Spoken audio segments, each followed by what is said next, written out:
want adrenaline sailing? You want non-stop action? You want the future of match racing? Well, this is it. Welcome to the World Match Racing Tour Match Cup Australia.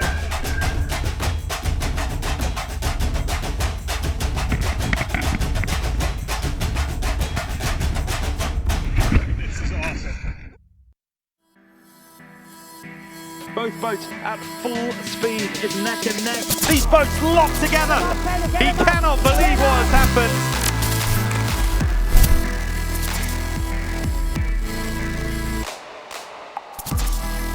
No room! Pulls the spray, barreling down the line. They're coming on the inside, spark out, burying the bounce. I think there's contact between the rack and the pole. Welcome to Perth, Australia. Once home to the America's Cup, Perth now plays host to the first stop on the 2017 World Match Racing Tour. Hi, I'm Tucker Thompson, along with two-time match racing world champion Simon Shaw, and this is day number 5 of Match Cup Australia. And Simon, it has been an exciting week so far. We've had 18 of the world's top teams descend here on Perth, Australia, and first through into the fleet racing round, we saw 18 teams whittled down to the final 16, then into the Super 16, where we saw a group of Australian skippers really bursting onto this world tour, showing their presence. It's been drama-filled. And here's a look at how the action went down yesterday. It's day number 4 of the Match Cup Australia, and so far 5 of the 8 quarterfinalists have been determined. Taylor Canfield, Chris Steele, Gishard, Matt Gerwood, and David Gilmore. As our coverage continues here from Perth, Australia, we are live around the world on WMRT.com.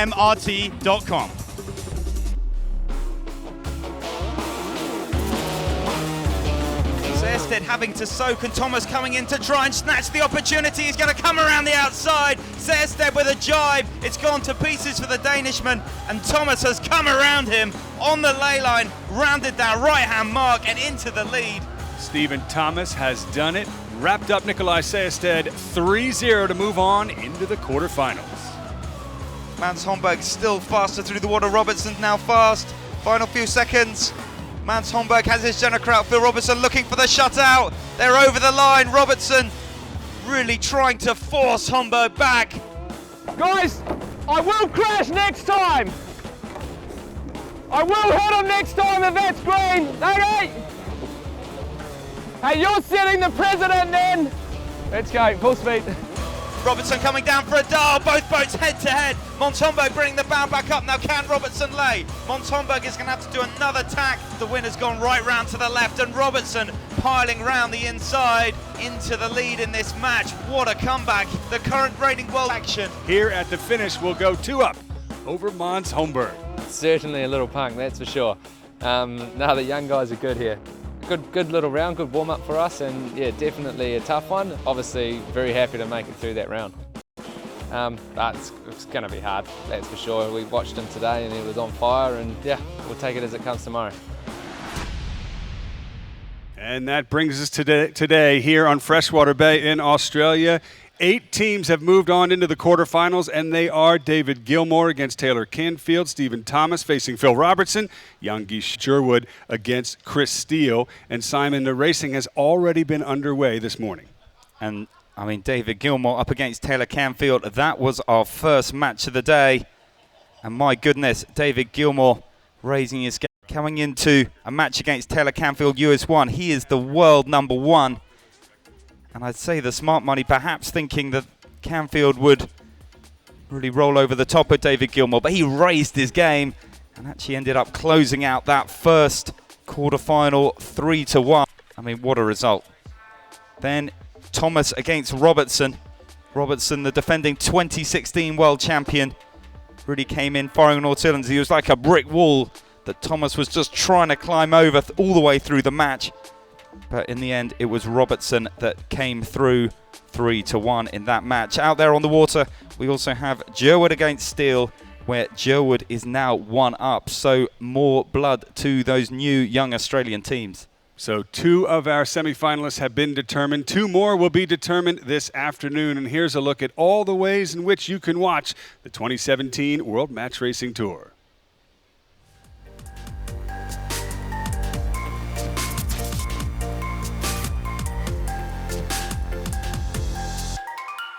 and into the jibe. Both boats turning through. We'll see the deploys as they come out of the jibe. Look, and it's a blue penalty. Wow.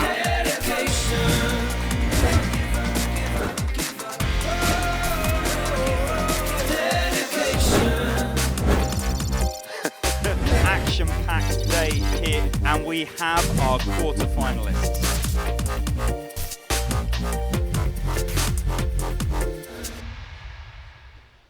And so our first quarterfinal pair that we'll be watching this afternoon is Gishard from France against Torvar Murki from Australia. I had a chance to catch up with both of them this morning.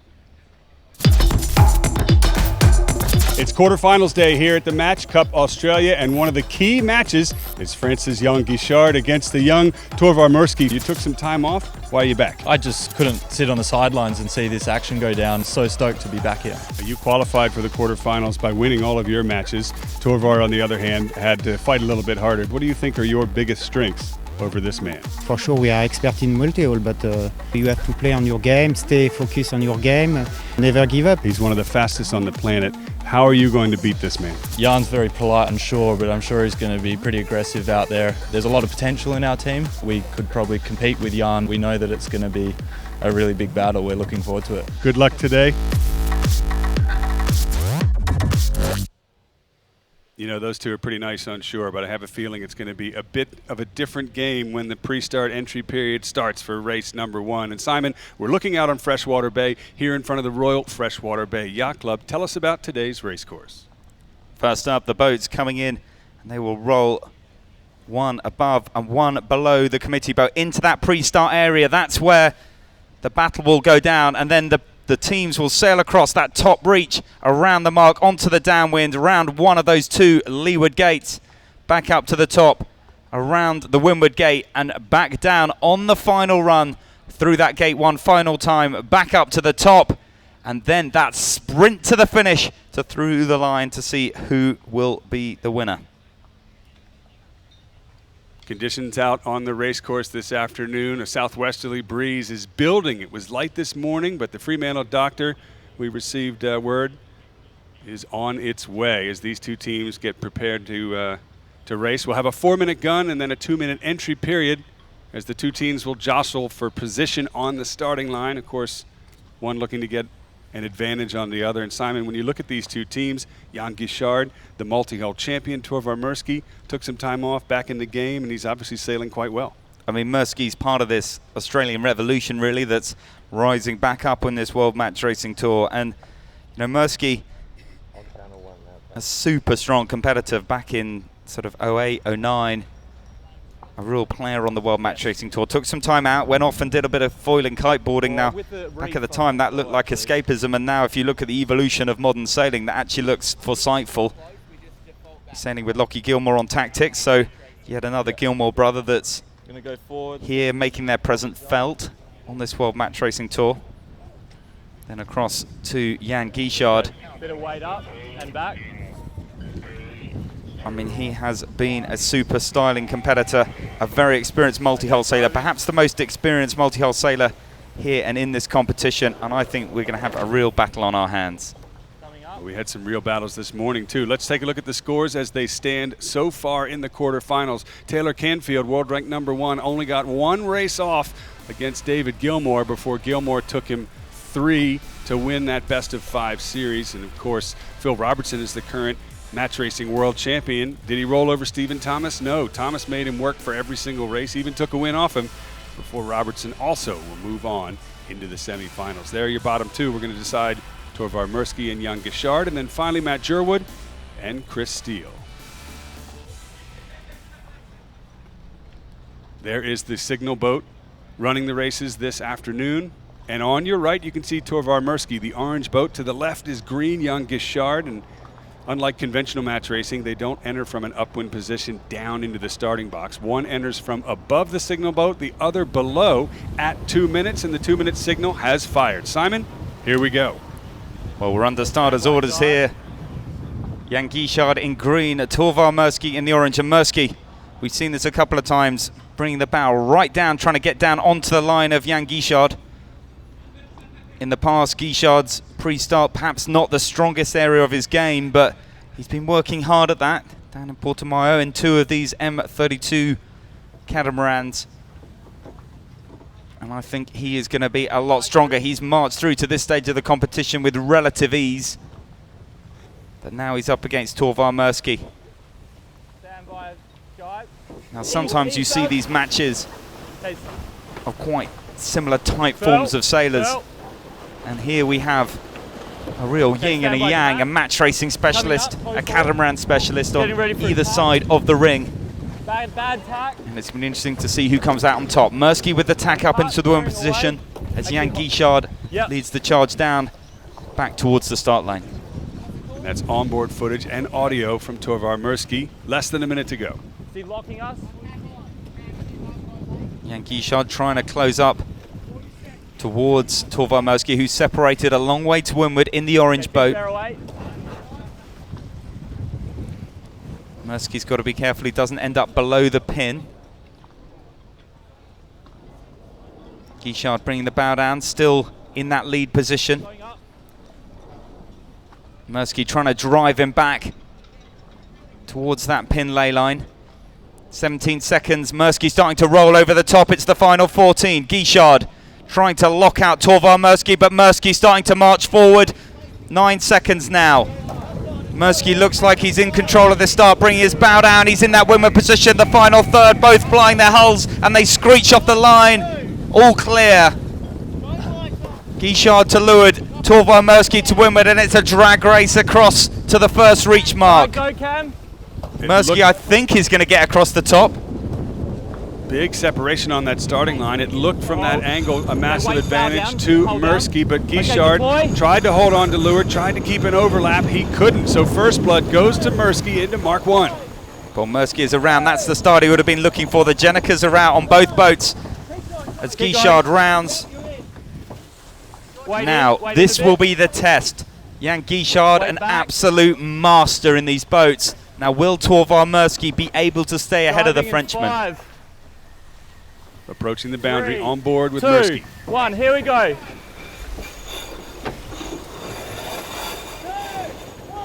Through the jibe, Murki. Gishard electing to continue down to the same line. It'd be normal to see that windward boat perhaps try and jibe to steal a march on Murki, but I think Gishard deciding he wasn't going to get it. Stand by, Phil. And actually electing just to follow Murki around this left-hand mark furling. to look out. Murki only just in the lead, and Gishard will trail just behind him, half a length. Bit of trouble of a late furrow on Jan Gishard's boat, but he is in this match. He is close enough to affect Murki. To see how Gishard just rounding slightly wider at the entry to the turn, able to use that just to get slightly above Torvar Murski's line. Just trying to keep clear air, trying to stay as tight as he can. Getting more speed for the tack. It's going to be normal. Torvar Murki sailing a bit thin, I think, trying to give Gishard a hard time. And then into the turn, they both simo tack over on this right-hand side. And up. And Murki the first to move. Murki in the orange to windward of Gishard in green. Had a slightly better tack, Nice and now work, he's guys. pulling forward over the Frenchman. Both boats heading back into the middle of the track, but Simon, it is close. And as we've seen all What do week you long, think if he tacks? no lead. I think we match his tack. Big enough. Now the mechanics of Murki. Just checking he's on a match, confirming that with his team. That means if Jan Gishard tacks, Torvar Murki would tack right on him, just so he knows exactly what his next move is as a helmsman, and that his tactician is happy with that. Ease Cam. Ease Cam. And I don't think we will see Jan Gishard Okay, tack. on now. Not enough runway really to that left-hand side as we look out. You can just feel the confidence maybe in Murski's voice, just building a little bit. He's made it around that first stage, kept Gishard behind him. 1. There the tack out of the exclusion Big gust zone. on. Gishard And I'm through good. and Murki tacking on top. Slightly tighter mainsail trim on Gishard's boat through the turn. Awesome. Gishard electing to tack to leeward and below Murki and not go all the way to the extension and follow him in. You heard Murki say, big breeze on after the tack. There it is. Good speed as he flies a hull into windward gates for the second time. Yeah, left turn. So Murki calling left turn at the top. We'll be rounding that left-hand mark. Bobby, stand by. A little bit further. 2, 1, here we go. Just making sure through the turn. Murki riding that gust beautifully and has managed to use that to extend out another couple of lengths. Superb tack, and interesting that different mainsail trim on the way out the tack. I just wonder, that slightly more ease position. These mainsails are deeper than some of the 3DI mainsails we have on the boats in different parts of the world. And one more. Beautiful set for Torvar Murki in orange. There's Gishard in green, trailing by about 7 lengths. he's opened it up on him a little bit. Hold. Stand by. 3. Gishard, a veteran of offshore multi-hull racing, here we go. one of the fastest multi-hull sailors in the world, and he's going to need that speed to catch Murki in this race, leg 4 of 6. We're at the halfway point. And down they go, riding a right-hand puff. We're not laying. Wait back. Wait back. Murki doesn't think he's laying. Now that is a surprise. We've seen boats normally lay down from that right-hand exclusion zone. Okay, stand by. Full jibe in 2.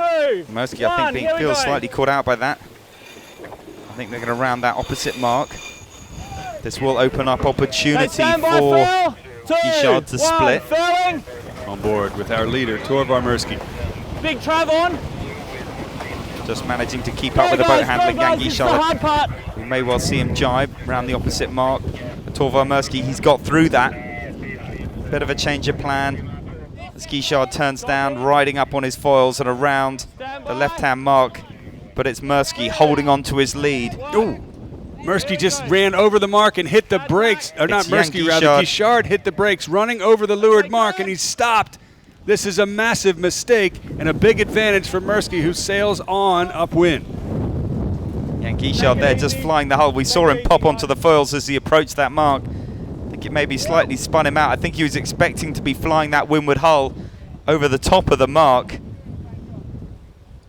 And I think instead the hull crashing down that windward foil was not lifted all the way up, and I think they needed to have pulled that foil up if they were going to ride over the top of it, and I think it's just reached down and grabbed the mark.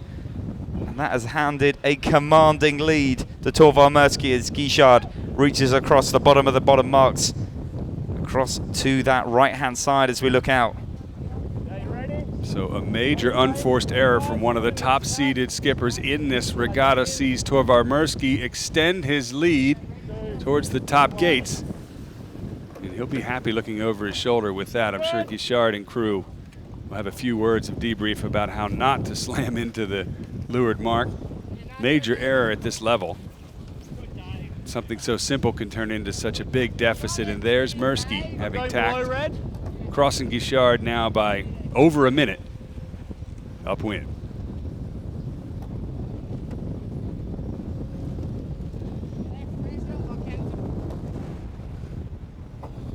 So Gishard under pressure now, and Murki, now I'm sure he would have not been without his butterflies. This is first World Championship level match race regatta on the helm for quite some years.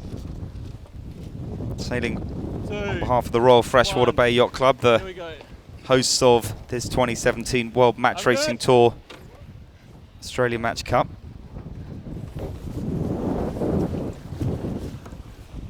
A little bit of high groove. On board with Murki having tacked on ley line into the top mark, the final right-hand turn of the race. That's Murki in orange in the background. Upwind. Need a bit of weight back here. In the lead.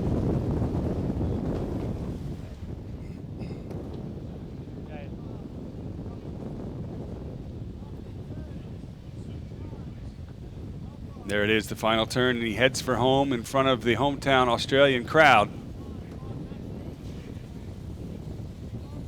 With Gishard left in the dust. There, the finish line, the black and white checkered buoys on either side off of the Royal Freshwater Bay Yacht Club, and it's Torvar Murki who takes first blood over Jan Gishard. Well, there we are. Sorry about, I just underlaid that bottom mark. I was fucking mad about that. Heard him talking about that ley line into the bottom. Yeah, that's kind of why. A happy Murki and crew, a well-earned victory, but it's not over yet. This is a first to 3 best of 5 matches in the quarterfinals rather, looking to move on to the semifinals, and Murki is 1 match closer to it. Well, we're there to see confirmation of the scores. Murki actually on 2. So he came into this with 1 win already while we were going through the opening.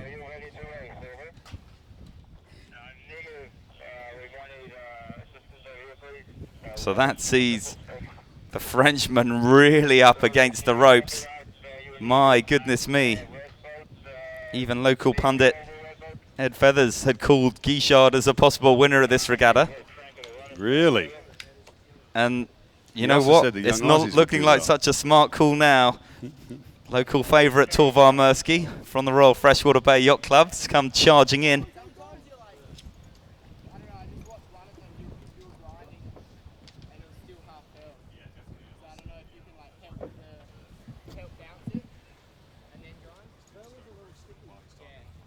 All right, well, Simon, let's relive a couple of the key moments in that race, particularly the pre-start between these two. Here we go. So there, the luff. Murki trying to drive him down onto that ley line. And Murki starting to build over the top. Now, he always had the separation here. So as he starts to build forward, we'll just slow it down. You can see through this period, Murki able to bear away at this point, get onto a lower angle. And as it starts to accelerate away, you can see him there just starting to build better speed right up on the committee boat end. Absolutely bang on time. Gishard really with no answer. Following Murki along that top reach and then on to close out the match. And here at the bottom mark, we can see there Gishard's windward hull just riding over the top of the mark. And the bow burying down as that windward foil just catching hold of the mark. I mean, it wasn't a small touch. He piled into that mark. Gishard hit the brakes, running over the leeward mark. And ouch! Stopped. This is a massive mistake and a big advantage. Can hear Tucker Thompson really calling that in the background. But there, Gishard backing off the mark in full reverse, while Torvar Murki just piled up and round the course to close out that win. And that takes him to match point. And Jan Gishard under a world of pressure. So there it is. And Murki is now 2 points, 2 races, 2 wins over Jan Gishard. And we have Torvar Murki down on the water ready to tap in here. And all we need is a interview radio in order to do that. Here we go. So going out onto the water, Torvar Murki going out today, perhaps not the favourite in your own mind coming in, but my goodness, 2-0 up on home waters. It's like a fairy tale. Yeah, so far so good, Shawsy. We're feeling good. The boys are just doing a solid effort, or a really good effort, and we're just hanging in there. And Gishard's just made a few little errors that we've capitalised on and taken those wins. And what do you think the difference has been? We saw you leading off that start, but we only came live with our broadcast into that second match. Tell us a little bit about the first one.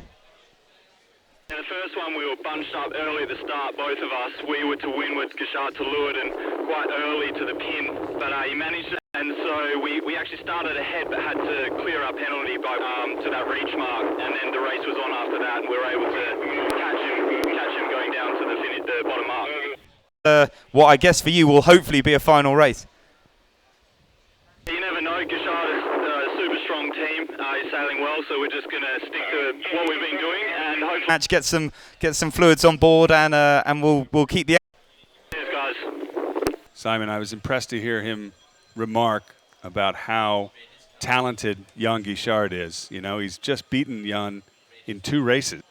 He's still got a tall order against a very solid competitor to win it in 3 in this best of 5. Ski sailing solid, looking strong. Now we have heard out on the water that there is our next pair is coming in for some sort of a repair. Now while we get ready for the this Right, the other way? competition any which way. We are live on Facebook, on Instagram, and on Twitter. And of course, here's a look at how all of you around the world can follow the 2017 tour.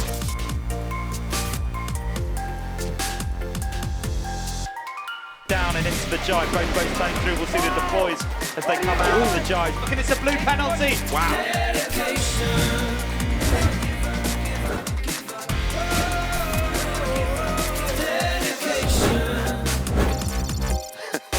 Action-packed day here, and we have our quarterfinalists.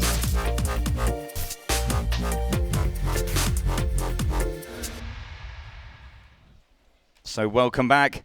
We're looking out onto a glorious freshwater bay here in Perth, Australia, and it is quarterfinals time. We're going to see 8 of these top teams doing battle, and we will be back down to 4 by the close of play. We've already seen Taylor Canfield dispatched in pretty good order. Bay. And then it was adios amigo to Steve Thomas from RPM Racing as Phil Robertson, 2016 world champion, knocked him out. And we're looking out on the water and still getting ready for racing. I think our next one will be Torvar Murki back up against Jan Gishard. Gishard there with 2 losses. Murki 2-0 up on match point. So fighting for his French life. And then Matt Gerwood up against Chris Steele. Gerwood taking the first one. And again, that strong New Zealand team. Chris Steele slightly on the ropes. Now remember, we are live on Twitter and on Facebook. I'm Simon Shaw here with Tucker Thompson. You can heckle us on Twitter at Simon Shaw UK. You can heckle Simon on Twitter. And Tucker, why don't you take us through a recap of the official scores so far? All right, well, here we go. We had a Super 16 round, and that moved us into the quarterfinals today, this morning. Taylor Canfield was dispatched by David Gilmore, local Australian team. And also Phil Robertson, the reigning world champion, bested Stephen Thomas. Here, Torvar Murki, we just saw, has gone 2 up over Frenchman Jan Gishard. And finally, Australian team Matt Gerwood is 1 up over Chris Steele from New Zealand. Wow. All eyes are on to the semifinals, the top 4, and I'm told we're going to move into those if there's time this afternoon. So there, just looking at that Super 16 round, and it gives us some idea of some of the newcomers onto this World Match Racing Tour. Right up at the top, Peter Posma. For me, a breath of fresh air bursting onto the tour here out of Olympic sailing. A big man from the Finn with his young dynamic team. It's his first regatta match racing. It was his first regatta in a catamaran. But he came here, he made it through 2 eliminators to make it through out the bottom of his group into that Super 16 round. He then came up against the iron wall that was Canfield, but I think we're going to see plenty more of him. And then David Gilmore back in his first round. We've seen how strong he was against Taylor Canfield, a newcomer to the tour, dispatching Walker. I think my last team to pick out off that list, Matt Gerwood, 3rd in the World Championships. Now, you could have been forgiven to have thought, I mean, he sailed a great regatta there in Marstrand, but that was his sort of first really strong performance. But my goodness, coming here and confirming his place, overcoming 6-time world champion Ian Williams, sending the Brit home before he'd really even started. And now 1-0 up against Chris Steele, another of perhaps my favourites even to take the total overall title for 2017. So Matt Gerwood and really Steve Thomas, I think ones to watch for the future, and David Gilmore, when it's in there as well, it's kind of going the Australians' way. I'm really testing me to having this in. Well, and it's a theme we've been talking about all week, Simon. You've got Matt Gerwood, Australian teams who are not tour card holders, going up against the big guns, sending teams like 6-time world champion Ian Williams and home. And Jan Gishard, also one of the big guns, who's up against the ropes. In fact, one of the few sailors who has not been knocked out. Stages of the entry. Torvar Murki entering from the area, reaching across to the left-hand side as we look at from the line. We're on board with Murki. Up against the time to go. Dropping down into a load, comes up into attack to try and high groove. chase back from here, but from a high position, trying to keep the separation. Got a minute to go. He's a long way out from that start. Pretty classic thing for Jan to do, just to try and keep it clean and keep clear. So right now when you're 2-0 down, I think you want to be throwing something at him to put a bit of heat on him as well, because right now all the pressure's on Jan. So Jan Gishard bringing the bow down, threatening the hook, but not really committing to it. He appears to be quite locked into onward. Another dive down from Jan Gishard. 30 seconds to go. Got to drive Murki back to the line, and Jan Gishard committing above. He's now locked in above. He's got to try and roll over the top of Murki from here if he's going to win the start. 20 seconds to go. Torvar Murki trying to close down the gauge up to Jan Gishard, sailing tighter and tighter as he rolls forward in the pre-start. Jan Gishard starting to move forward now, but is he early? No. The final 8 seconds, and Jan Gishard in the windward position, I think, has the better of it. 5. And Gishard bringing the bow down. Phil Robertson's in the commentary booth. He's not on the race course. But it is Jan Gishard in the windward position, but Torvar Murki holding on the inside.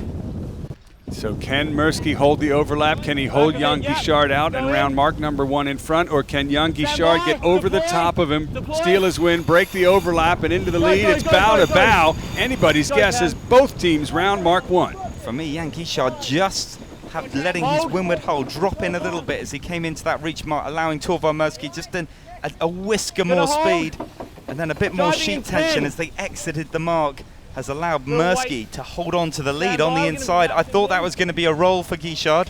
Yeah, much better deploy there by Murki, so no doubt he's put a couple of links on him there and probably looking just to jibe in on ley line and make it a clean left turn bottom mark rounding. So yeah, first blood to Murki, that's for sure. And he's allowed Murki led that jibe. I was half expecting to see Jan Gishard try and turn that one in early. Coming up a little bit. But that has... Murki still has clear air out in front. Jan Gishard now starting to move. Better acceleration from the Frenchman. Coming down towards the bottom mark. Jan Gishard flying a hole. Murki in sort of raft mode with both hulls in the water, just ending up a little bit slower, and that's allowed a split into the bottom. And it has evened up. Gishard heading off to the left-hand side. Torvar Murki heading off to the right, and it is game on, bow to bow. When these boats both come back together, it is going to be very, very close indeed. No, not yet, not yet. Yeah, how about it, eh? Jan, nice move. I guess Torvar obviously overlaid that bottom mark there a little bit and was sort of forced to go right turn. I think Jan did a much better job from being behind and nailed his ley line and his jibe and got bow forward on Murki for the inside turn. So yeah, next cross is a big one, that's for sure. If Torvar can't cross, it's all on. Are we crossing? Here we go. Murki having already tacked to connect with Gishard. Gishard on the left of the screen in green. They were dead even at the bottom of the track. Who will be ahead at this cross? Murki has rights under the rules, or Gishard rather has rights under the rules. Murki on port. Will he cross? Launched. He's got it. Look at that. Murki back in front of Jan Gishard. Gishard up against the ropes in a must-win situation here in the quarterfinal qualifying round. But listen, that's a length or two.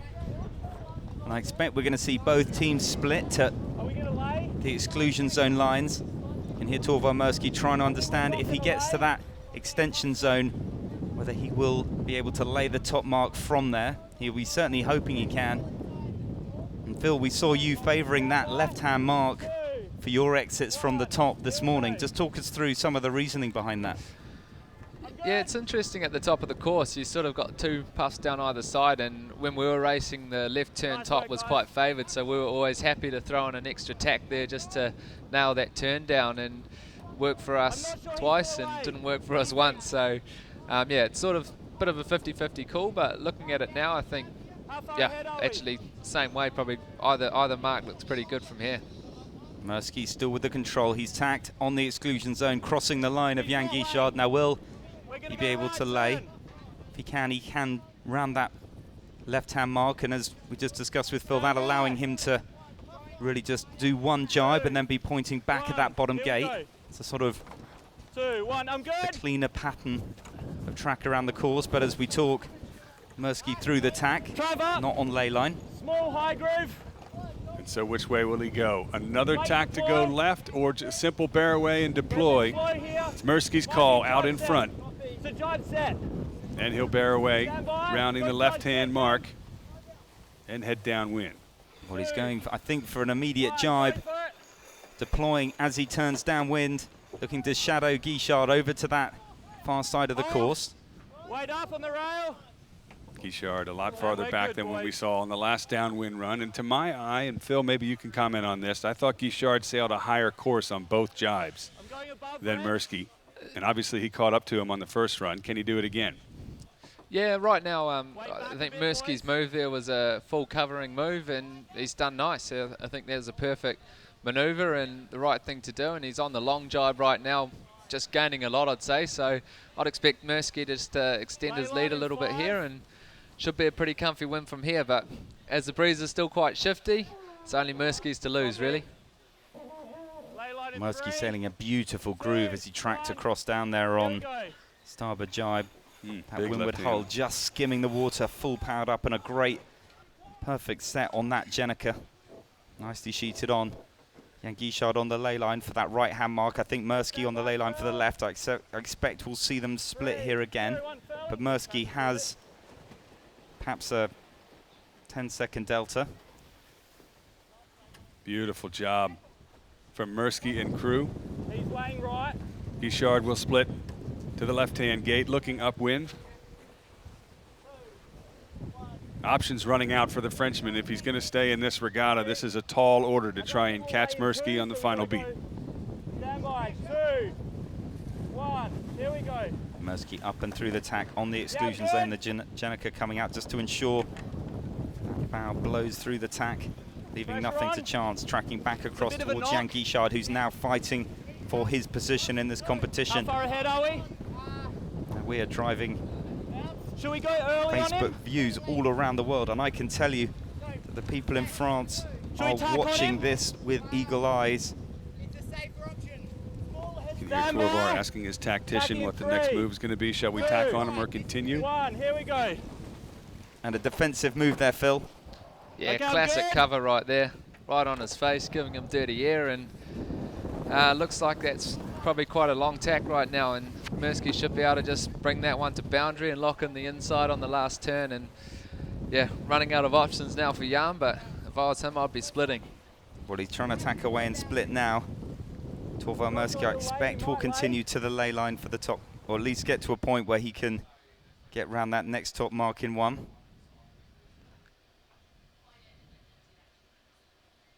And it does cost distance to do that. Extra tacks are expensive, but in the final throes of this upwind, Murski using that distance to make sure he really defends his lead, minimizes risk.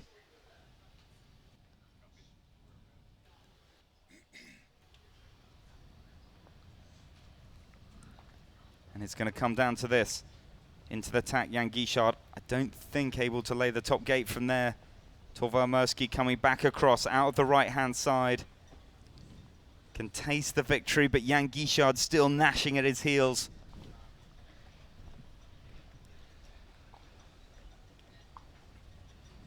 Gishard's done a good job from that far left-hand side to close the gauge quite a bit. In fact, he's almost back in this match. At the top of the track, we've been saying it all week long. Never say never, no lead is big enough. Can Gishard catch back up? Can he turn the tables on Murski and win this race to stay in the competition? Wow, he's managed to get inside on the mark. Torvar Murski is starting to move forward, but Jan Gishard is high, and he's got inside. Jan Gishard's got inside, and Torvar Murski getting too defensive at the top of the beat. He has come back, and it has punched him between the eyes, and the Frenchman is round. He's hung in there. He's overtaken Torvar Murski. He was laid down a challenge, and he has answered it with 2 fists.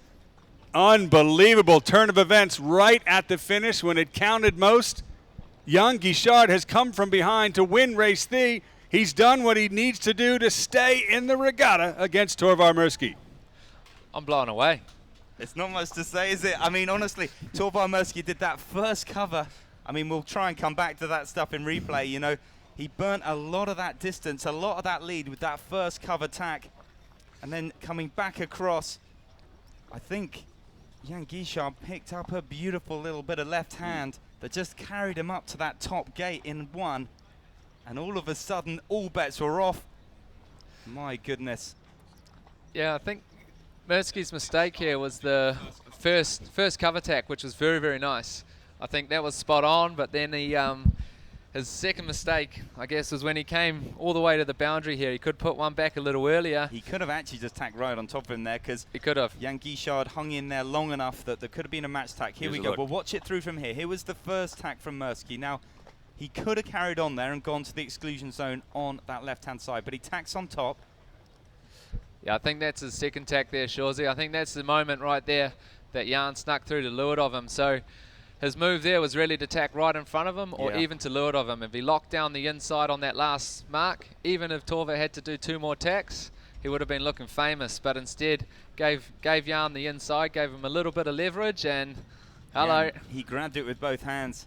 I mean, Murki must have thought that Jan Gishard was going to struggle to lay there. He must have thought that he was under pressure on that lay line, and I wonder if Jan Gishard perhaps sailing a little bit lower into that mark, just to kind of sell the dummy, if you like, make Murki cross his line, and then all of a sudden, Jan Gishard bringing that bow up. Here's another view. Yeah, attack right there. He would have been famous, I think. He's pointing low there, and then you see Jan Gishard starting to wind up. He's sold the dummy to Murki. He's bringing his bow up. He's accelerating all the time in that. Just the right amount of twist in the mainsail. Max speed, max height, and when it mattered most, Jan Gishard sneaking around. My goodness. I mean, if that isn't snatching a victory just by your fingernails as you're sliding down the cliff into elimination, I don't know what is. Impressive. Excellent sailing, Jan Gishard. What a champion.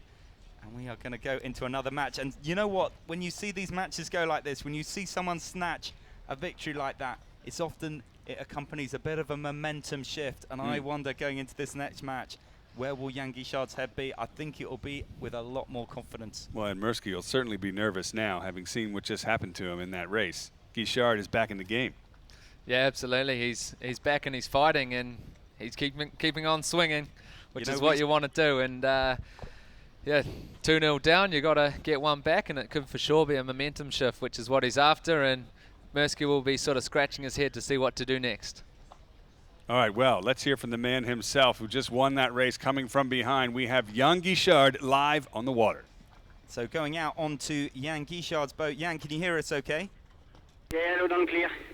Great stuff. Now listen, we were watching up here, and we've actually got Phil Robertson up here in the commentary booth with us, and Phil and I, we were watching that race as you were coming up that last beat. We weren't sure you were going to make it, and then somehow you found a way past him up at the top. Talk us through it. Yeah.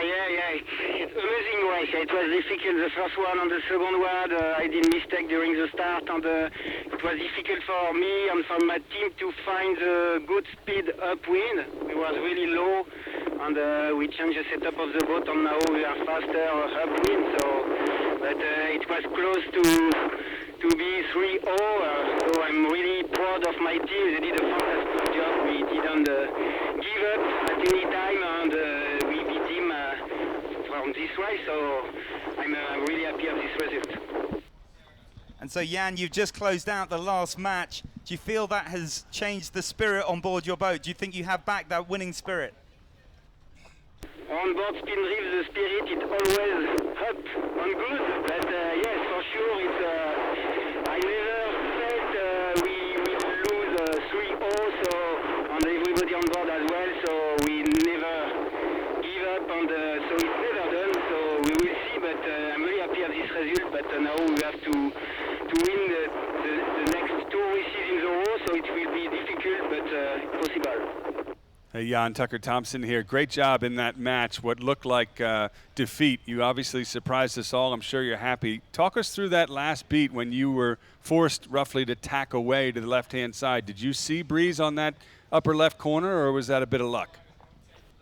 It's been the luck. You choose at the downwind gate which mark you want to run. And after that, you have to manage the wind. But for me, during the first 2 races, it was difficult to find the right balance between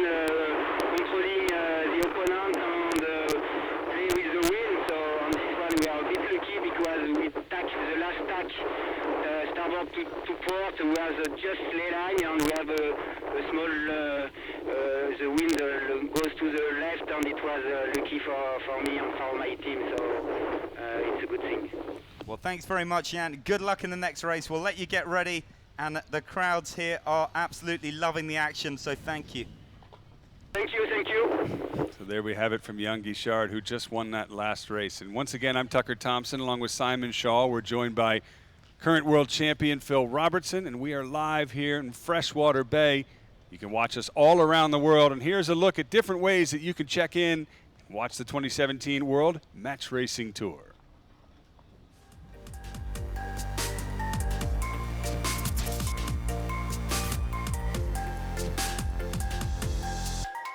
Down and into the jibe, both boats playing through. We'll see the deploys as they come out of the jibe. Look, and it's a blue penalty. Wow.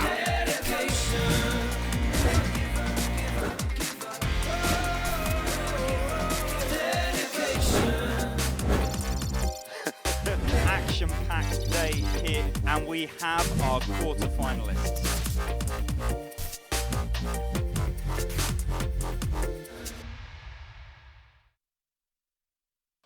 Live coverage out on Freshwater Bay, and the Fremantle doctor has been predicted to come in this afternoon and pay us a visit. The breeze is increasing, Simon, particularly from what we saw this morning. I mean, it was a patchy racecourse in the morning. We were under AP, and the wind has been slowly building up, filling in. I think this is some of the best conditions we've seen out here. We are inside the harbour. Last year when we were down here in Perth, we were outside the heads in the waves, created some spectacular pictures, but you know, we're now inside. We're inside the harbour of Perth on the Swan River. It really feels like we're part of the match racing heritage and history of Australia, and it's great to be here. One of the pinnacles of that at the Royal Freshwater Bay. So Phil, question for you. One thing that we've noticed all week, with all due respect, these young Australians seem to have been outsailing a lot of the tour card holders, with exception of you. What do you think has made the difference for you and your team? Yeah, I'm not too sure, to be honest. We've come into it pretty fresh and not really well trained, and all these young Australians have been here doing qualifiers. I think they've had 3 qualifying regattas, or maybe even 4 in town or close to it in the last sort of couple of months, and that goes a long way. That's all training, and they're learning heaps in those qualifiers, and just talking to them and watching what they've done and what level they're at now, it's a completely new level compared to what all these young guys were in Marstrand last year. So yeah, they're getting very, very good, and it's purely due to just time in the boats and racing in the boats as well. And all us tour card holders don't have the opportunity to come and do the qualifying events. So yeah, they're coming in good and well trained, and we're coming in cold and a little bit rusty. So I guess the further down the track we get, the better we get as well, which is kind of nice. But for sure, the top 16 is probably one of our hardest matches. And Phil, I know you're from New Zealand. Do you feel a little bit like you're behind enemy lines here? We're at the Royal Freshwater Bay Yacht Club, and there's a look at all of the fans who don't want you to do well here.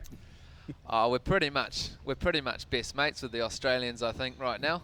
No, we never are. So it's yeah, it's looking like it could be 3 Aussies and 1 Kiwi in the final, and we all know who they're not going to be cheering for. So yeah, we're not in a great spot right now, but Perth is pretty much as close to home as we get, and for sure there's some Kiwis out in the crowd, and we've got some supporters as well here. So it's almost a home turf for us here. Listen, tell me about that rivalry. It's not something I understand as a Yank from up north, you know, from the U.S., but I know I've heard all about the Australian and New Zealand rivalry. What's in that?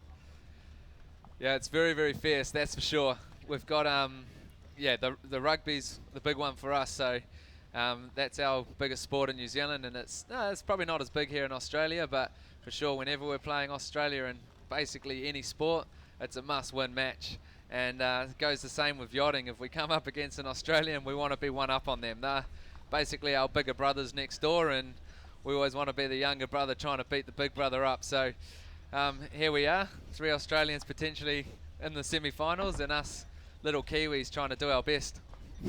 Bit like Donald Trump trying to build a wall, you know, it's exactly, just the same. There we go. We're effectively the Mexicans here. You know we're filling for time if we start to bring politics into it. Yeah, I think we're going to give that one a bit of a wide berth from here. The one American. Yeah, there we go. Well, look, Phil, you've not only done well to make it this far against what is an Australian-dominated event, But you're also the current world champion, so all credit to you. Billionaire, the millionaire. $1 million cash prize, for those of you that don't know, is what he won last year, and it's on order again, right? Yeah, it is. Hawken, the owner of the World Match Racing Tour, and Aston Harold Sports are putting the money up for the $1 million final, which this year is going to be in China. And again, that's almost home turf for us. We've just picked up China One Ningbo as our sponsor, so we're coming in as a Chinese team right now. And yeah, I was going to say, trying to build a bit of a professional sailing presence in China. So yeah, it could be good for us to be in China for the final event of the World Tour. You guys, and as part of that event, as the event going out to China, do you think we'll see a fleet of boats of M32s sort of arrive in China and then potentially stay in China? Yeah, there's so much potential in that country, and right now all their sports, I guess money goes to the Olympic sailing, so if we can raise a bit of awareness as to what this sort of sport does for sailing in general, and if we can grow it in China, it's a great thing. It's an awesome thing for the sport as well. You've got billions of people in that country, so no doubt after a few years of hard training and the right structures in place, they could be on top of the world, and we're seeing that in the Volvo right now with Dongfeng. And you can see that in you know, the fleet of boats being here in Australia, and the sort of energy and the enthusiasm, the skill that builds in the teams of that nation. You know, it's early days for the M32 on this in the world of match racing, and you know, it starts with the team, with you know, bringing in a world champion. It builds into an event, and it sees a fleet of boats and some sponsors and some sailors getting involved, and then, you know, it ends with multiple, you know, Chinese teams competing on this circuit. You know, we can see the vision, and you know, good on Ningbo to try and make that happen. Yeah, you're exactly right, Shawsy. It's yeah, a great opportunity to be able to represent China, and it's exactly the plan. We're trying to build up a little development program in Ningbo, and they're developing a big marina district there, so who knows, you know, there's going to be an event there in the future, and we're a big part of it and trying to create a bit of awareness and get that established and up and running. Well, listen, it's great to see new money coming into the sport, and you know, no better man to put it behind than you, Phil. So great to see it all happening, and we're going out onto the water now. Well, we can see this man who's going to have another go at hitting an ace over in there and see if he can land himself in that semi-final. It's Torvar Murki from the Royal Freshwater Bay, but he is up against a re-energized Jan Gishard. And as you mentioned, the momentum has shifted from the Australian to the Frenchman, and that is Jan Gishard in the green on the left of your screen, Torvar Murki from Australia, the orange boat on the right. And Simon Shaw, the 2-minute entry period has begun. Torvar Murki. Okay, bearing away. So Torvar's just going for a bit more of a delayed start here, which you sort of see when there's a tight boundary around. Currently no tight boundary, so for me it's giving Jan a little bit of an advantage right now in this pre-start. Yeah, I was almost confused as to who was in the race for a moment there. Murski's so late for that entry, but he's put his hammer down now in the orange. Jan Gishard in the green, 1:27 to go, and Murki, actually having come in late, has snuck in right onto the stern of Jan Gishard, and I think actually in one of the strongest sort of follow positions we've seen for a little while there. I think Jan Gishard just caught slightly napping, Just be ready for the and Murki has snuck back in, almost caught out the Frenchman by being unconventional in his timing. And now Jan Gishard hasn't got a jibe, and Phil Robertson coming up to try and block the tack. There he goes for the turn down. Yeah, interesting there. I think Close Jan hold. was probably more in Close control than he hold, high thought right groove. there, and again probably just showing a little bit of inexperience in match racing and boat positioning, and Torvar obviously coming back Keep it high and after slow here. a long time between drinks is sort of Going pulling in all forwards his and old high. experience that he had on the tour from years ago. So yeah, again, Jan's probably Almost looking a racing. little bit loose, and I think as you just heard there, Torvar saying they're almost racing. So Racing here. Well, they're a long way back from the line. Final 28 seconds, Torvar Murki up to speed, coming in on a hot angle underneath the line of Jan Gishard. I think he's probably got 6 or 7 seconds to burn. Jan Gishard, though, potentially bang on time. I wonder if Jan Gishard has just said, listen, we're just going to come hammering in on time the whole way. And here he comes, Jan Gishard. The strategy may be paying off, rolling over the front of Torvar Murki. Final 7 seconds. It's Jan Gishard in the green, sole boat, fighting for his life. yet again over the top of Torvar Murki, and the Frenchman powers over. He was on a time run from about 45 seconds out, and he hit the line absolutely bang on. Recall yellow. Young Gishard is over. Wow. Well, the race officer steps in. Jan Gishard has to drop behind Torvar Murki. Now, we thought that was the greatest pull the trigger from 45 seconds to go start we'd ever seen, but he was a hair's breadth early, and now Murki ends up in front. Yeah, just getting his timing slightly wrong there and over the line. Not the worst thing in the world in this sort of style of racing now, where you just got to drop behind the guy, so not too costly. But right now Torvar's just picked up a beautiful puff in the lead and pulling away once again, which I think we saw sort of straight up repeat of the last race right now. 2, 1, here we go. On board with Murki in the lead. Go guys, go guys. The energy from Murki, he knows this is where it's going to count. Through the turn. Hey, hot, come in hot. Ease trim. Furling in 3, 2, 1. Furling. Murki piles across. Round the mark. Gishard with a jibe down. Beautiful jibe drop from Gishard. You've got to be so careful. You think you're ahead, and then he's just execution is inch perfect. Yeah, he's well trained as well. Gishard's a team with 2 boats in France, and they're just going hammer and tongs at it. Team versus team, I guess, in-house racing, and he's going to be sharp in all his maneuvers and everything, and yeah, he's definitely a strong team. So here we go, big split again. What's going to happen? Well, here we go. Gishard is right back in it. It was dead even at the leeward gates and a big split. Remember, in the last race, this was the side that Gishard caught Murki from behind, and now he's split to that side again. Far right up screen is Gishard in green, Murki far left in orange. Murki's coming back now. He had the advantage coming into this, but a beautiful rounding from Jan Gishard, and it looks to have evened right back up. Murki bringing the bow down. 2 prize fighters head to head, right at each other in the middle of the course as Jan Gishard slams across the front behind Murki. Flag on the play. Let's get the umpire call in the center of the screen. It's a green. Copy. No penalty. I think hold. Big bow down there from Murki. It's going to be a bad Gishard tag. getting right back behind him. Hold, Damo. Yeah, Really gets the heart pumping when they're head to head like that. Yeah, big dial down. You're sort of aiming at the guy, trying to put him off his game a bit, and ideally you want him to attack, but Gishard just responding pretty well there, and right now I'd say that's advantage back to Gishard unless there's a big shift from the left-hand side of the course. Well, it does look like Murski's quite high, but the boat's back together. And yet again, we're going to see these two in a critical cross. Not much in it, is there? And Gishard, under the rules, of course, has rights. Murki looks like a duck. Murki has his bow down already, I think.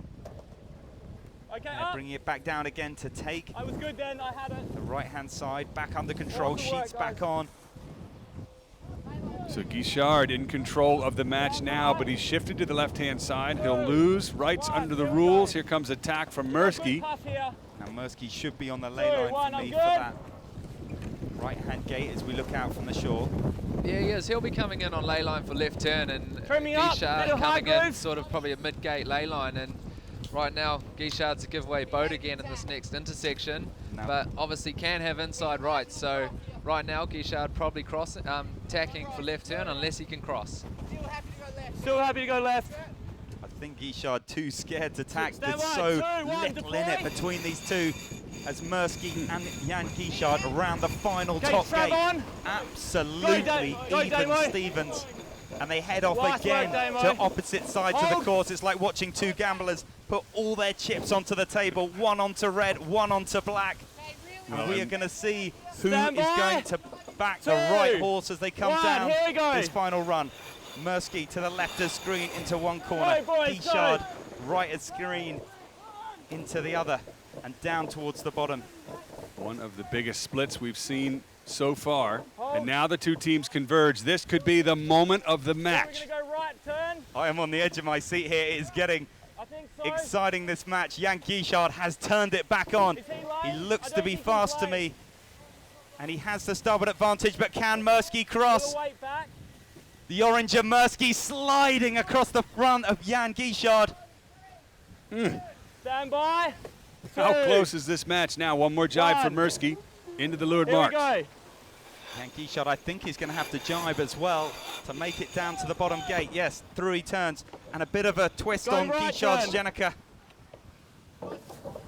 East, And foul. Gishard coming in on the bottom mark on the inside. Coming Murki coming around the outside. It could come down to this. Going It's up. execution. Both the Jenicas flailing as Gishard comes around the inside, turning up onto the wind. Going forward. And We're he's good, forced we're through good, an we're early good. tack.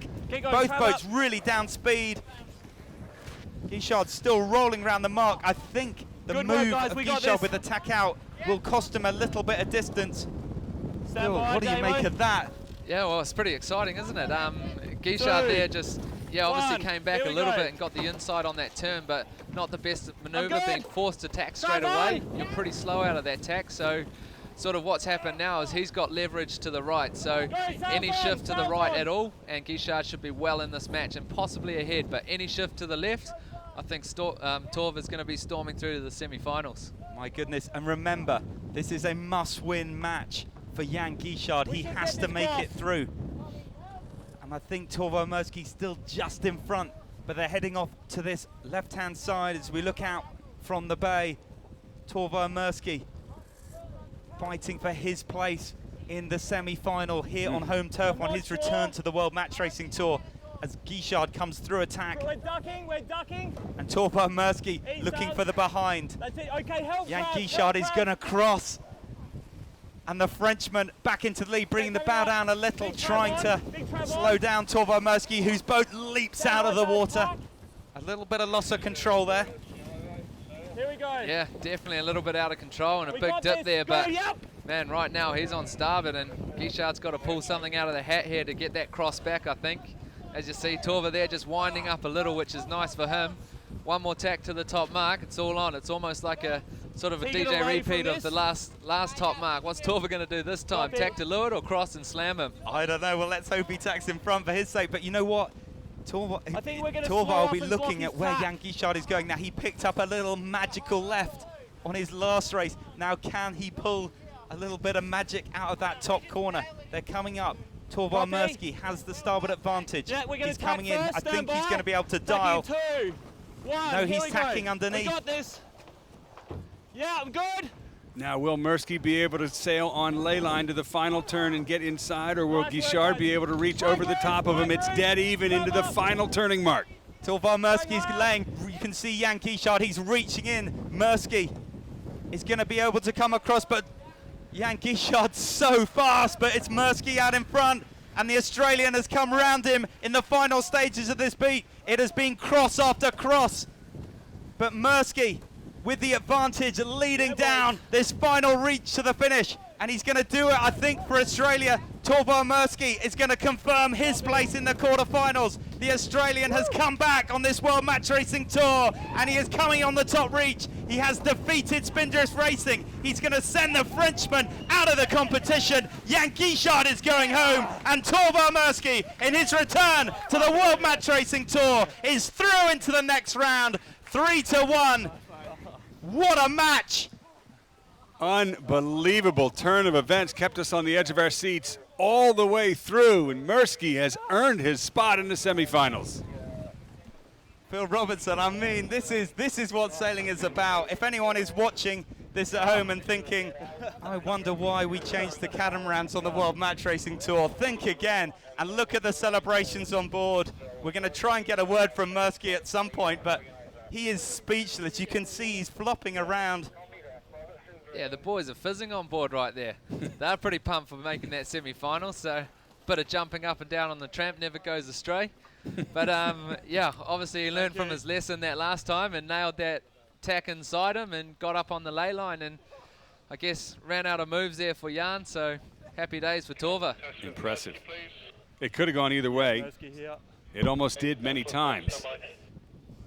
And all the local fans here on shore were on the edge of their seats, so were we, and we want to hear from the man himself, Torvo Murki, down on the water. We're going out onto the water now. Torvo Murki, can you hear me? Yes, Shorzy, go ahead. Listen, Torva, I mean, we are breathless, we are speechless, we are We are shocked to our core. You kept us on the edge of the seat the whole way round. You're through into the semi-finals here on your return to the World Match Racing Tour. How does it feel? Oh, we're just elated. We're over the moon. We had very low expectations. Not that we thought we weren't going to do well, but we're just so stoked to make it this far and beat someone like Jan Gishard and the Spindrift team. Well, congratulations. You know, it looked like you guys sailing the boat so well. Talk us through your team and how you got it set up out there. Yeah, Damien on floats, just jamming those ropes in. He's pulling them across super impressively. Cam's on the main, Lockie on the Traveller and calling the shots. These guys are young, but they're certainly sailing like they're experienced and they're super fit and strong. So I'm really delighted to be sailing with them. And Torvald, I think we just missed the start of the interview there. So just again, coming into this, just the most sensational win. You're moving into the semi-finals. You must be stoked. Yeah, surely we're over the moon. We're elated. We just, you know, to beat Jan Gishard and those Spindrift guys, they really took it to us, especially in those last two races. And they're a solid team. We know that, you know, beating them, we're one of the best. So we're just stoked with that. Well, congratulations, Torvald. Come in and enjoy the reception here at the Royal Freshwater Bay. You're through into the semi-finals, and thank you so much. What an entertaining quarterfinal. Thanks so much, Ozzy. Cheers. Wow, you can feel the elation on board, and they kind of have exhaled. Now they know they've accomplished a big milestone in this regatta. Shawsey, let's go down to the replay, particularly the pre-start. I mean, that was one of the most exciting starts, particularly with Jan Gishard's time on distance. Well, this was the dial, actually in the middle of the course. And Torvald Murki there, forcing Jan Gishard to duck him. There you can see it from on board. It's so incredible when you see these boats when they're closing at what, 18 or 19 knots there, so a 40 knot closing speed. The boats inches apart. And then down the critical cross. That was for me where Torvald Murki actually won this match. Coming in, just nipping across, and really opening up the options for him. If he had to jibe there, we would have seen Jan Gishard completely in control down into the bottom. This is where things got pretty exciting, Simon. Bottom of the track. Both boats, same mark. Gishard using that position to try and get on the inside, and it really was a boat handling competition from here. Torvald Murki able to keep it tight enough that Jan Gishard, I think, felt threatened enough that he needed to tack. Murki with the duck, but we saw that little bit of a pop. That might have lost him a couple of boat lengths, as these seafoils, they're generating lift, and occasionally with too much power on, you see them generating so much lift, they actually just pop the boat right up onto the foils. And this, the final rounding at the top mark. It was the ley line for Murki that made the difference. Well, I think Jan Gishard unable to tack without Torvald Murki dialing him up. He had to overstand, maybe just giving it a tiny bit too much distance. But in the end, Torvald Murki, strong positioning, a great tack, rounding that top mark and sailing on to victory. So many times through that match it could have gone either way. I mean, that just kept us guessing right to the end. Well, that must be the touchdown graphic. I mean, that is it. That's football analogy we're there. We're going Super Bowl here. Yeah. Torvald Murki running over the line with the ball, slamming it down. Touchdown. In the end zone. Well, that's a good time to give a shout out to all the American viewers who are watching. You're probably up late at night if you are. It's 3 a.m. back at home. And we'd like to thank you if you are up watching World Match Racing Tour. First event here in Royal Freshwater Bay Yacht Club.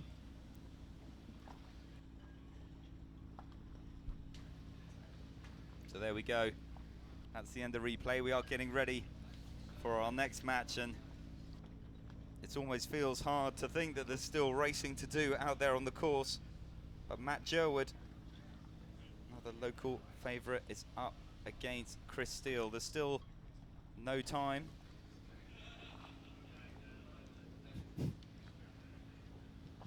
Well, we mentioned the viewers in the U.S. and, in fact, in all countries across the world. A huge effort on the World Match Racing Tour to bring this coverage to you where you are, when you want, live. And here's a look at all the ways in which you can watch the 2017 World Match Racing Tour.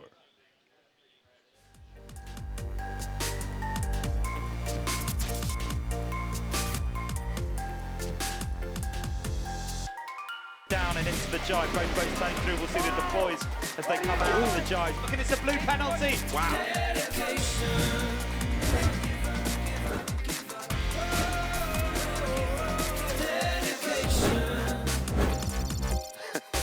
Action-packed day here, and we have our quarterfinalists.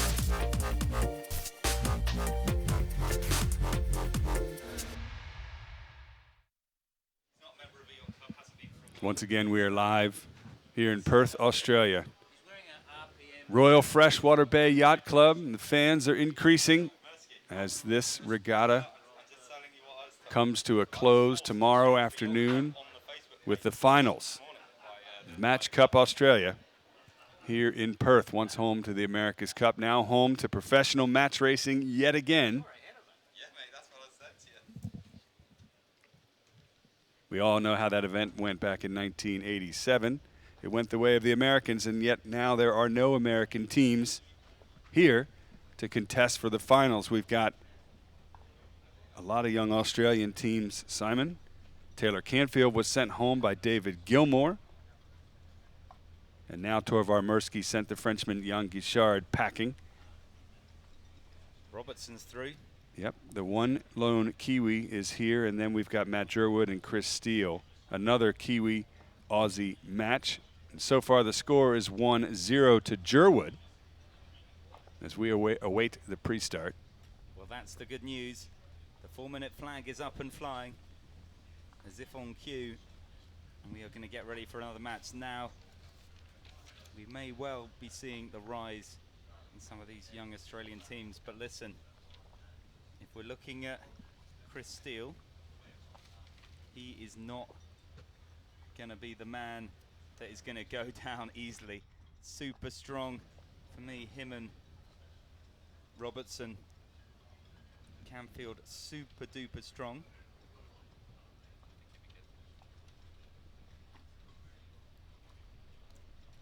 Three minutes 16 on the clock, and we're underway. And listen, there's no way Steele's going to go down without a fight here. He's 1-0 down. Would be interesting if we had two Kiwis and two Aussies in the semifinals. The battle for the Kiwi-Aussie pride at stake. Gerwood, however, has the advantage. One up over Steele. That is Matt Gerwood in blue to the right of screen, and Chris Steele in yellow. We're just a few moments away from the pre-start entry period, the 2-minute signal. Unlike older match races where you'd enter at 4 from an upwind angle, now you enter at 2 with one boat to windward of the signal boat and one boat to leeward. And that gives just a few precious moments of time before the teams head back to the line and the final wind-up to the reaching start.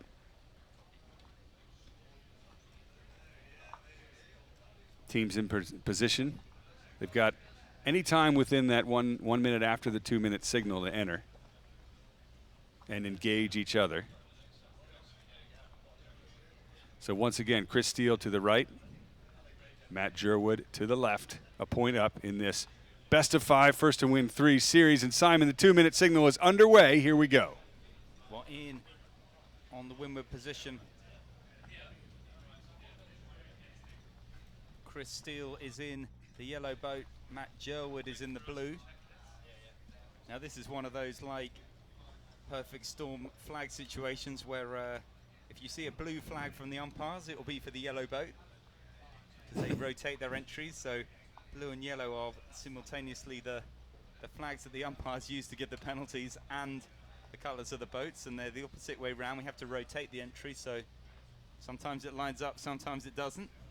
And it has been known for the wrong coloured boat to do the wrong penalty at the wrong time. Anyway, we'll try and keep you abreast of that and hopefully not get confused ourselves in the pre-start as we see them turning back towards the start. And now we're joined by Taylor Canfield from US1 into the commentary booth, and it looks, Taylor, a bit like Steele's got a bit of a problem with his Jenica. Yeah, absolutely. It's definitely a tough situation there. Pretty big hourglass, as you can see. Not going to be easy to get out. If I were him, I would try to turn the boat downwind here as quickly as possible and just try to unload the top of that Jenica. You can see it flapping around.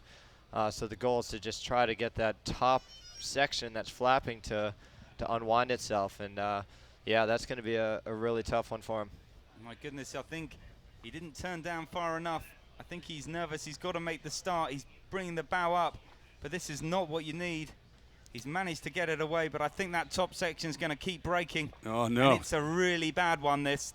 One of the worst wine glasses I've seen. Final 15 seconds, Gerwood underneath.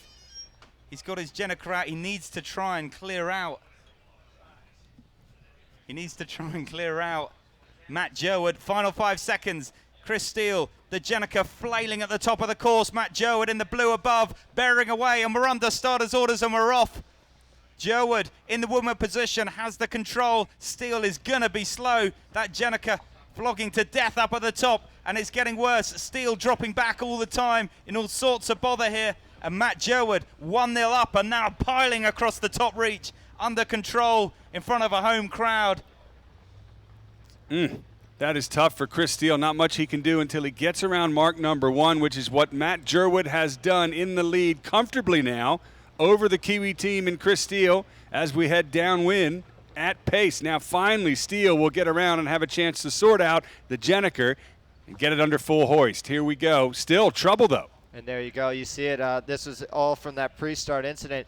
You know, the tighter they furled that Jenica up, the more they furled it up and the more the top continued to unfurl, the harder it's going to be to unfurl for them later on in the race. So, yeah, you can see that big issue there. And again, he just has to unload this Jenica, go downwind, and furl, unfurl, and just get the thing going again. Well, massively slow. And he's popped that. But he's still got problems. And listen, I mean, these guys have been waiting to do this race for, as it's just popped out, he's finally up and going. Matt Gerwood around the bottom mark and on to the next leg with a commanding lead. And, they've been waiting for this start now for an hour or so. There's been a bit of a boat, I think a bit of a redraw, some damage. They've been, to come into a pre-start and to have a problem like that, you just got to, I think you've got to ask questions. What they did with that Jenica in the pre-start or what they did in the preparation for that match. Just, you just can't make mistakes like that. Yeah, so mentally that'd be very tough. And they finally got it figured out in a delta of 17 seconds. So definitely some work to do. Well, here we go. Gerwood in control over on the left-hand side as we look out onto the race course. Good breeze on that side as well. He's looking very strong. Everything going his way in this match. Yeah, and watching Gerwood, his tacks have been great. We've been watching a lot of video trying to mimic his tacks, and they've done a really good job so far in this event. But as you can see here, it looks like Chris Steele, maybe a little bit of a lefty, closing the gap a little bit, but Gerwood's still in the lead. So we'll see if he can hold on. Taylor, why don't you talk us through Gerwood's tack here, since you've been analyzing it?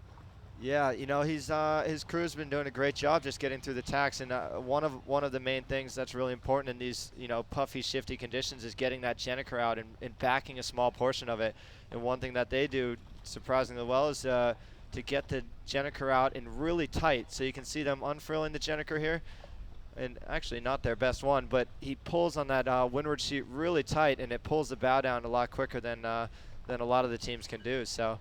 I think a lot of the teams have been studying and looking to improve on their big breeze tacks and that backing technique. I mean, we've seen that from most of the Australian teams that have come from here have had that tacking style, and perhaps the top teams coming down here from the other parts of the world. Initially, I think thinking that wasn't as quick, but it seems to be working well for them.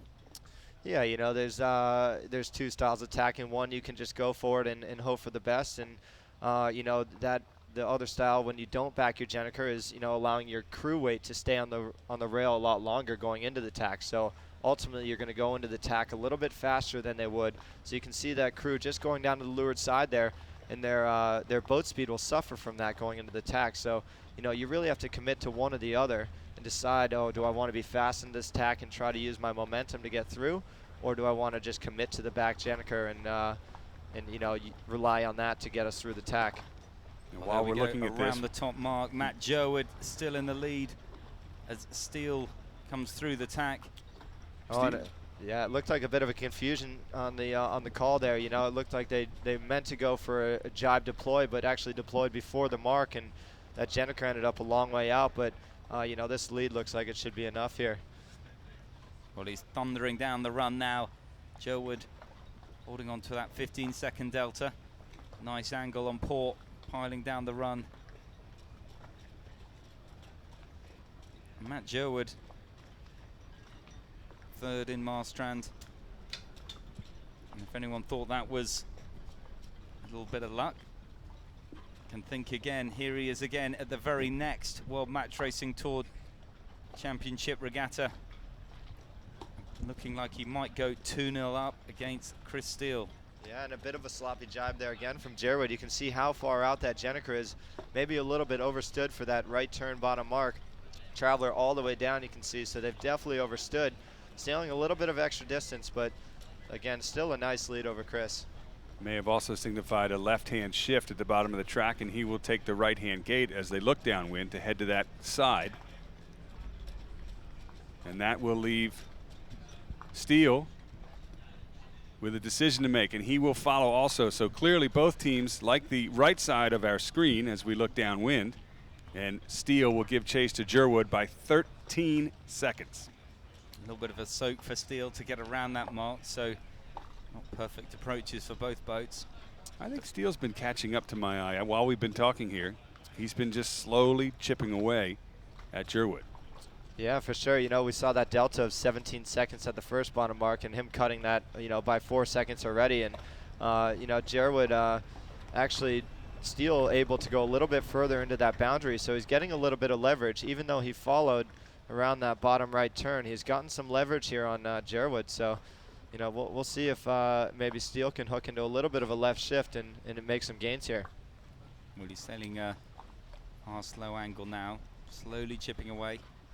He needs Gerwood to step on a little bit of a banana, have a little bad tack, perhaps. Yeah, so two different modes. You can see Gerwood in the high slow mode and Steele just trying to power the boat up and keep the boat moving across the course. You know, we've seen this right side be quite strong in the earlier races today. So, you know, maybe that's Steele's strategy, trying to put the bow down a little bit and get back over to this right side. But, you know, time is running out on this final upwind leg. Taylor, perhaps we can get you to comment on the main trim. I noticed that the leeward boats, the blue boat of Gerwood, his main trim was a lot looser, even though he's got a higher angle. His leach was a lot more open than Steele's. And Steele has really been kind of chomping at Gerwood's heels. Time, however, is running out. The end of leg 5 coming up, and one more sprint to the finish to go. Can Chris Steele reel Matt Gerwood in, or will Gerwood go 2 up over the Kiwi?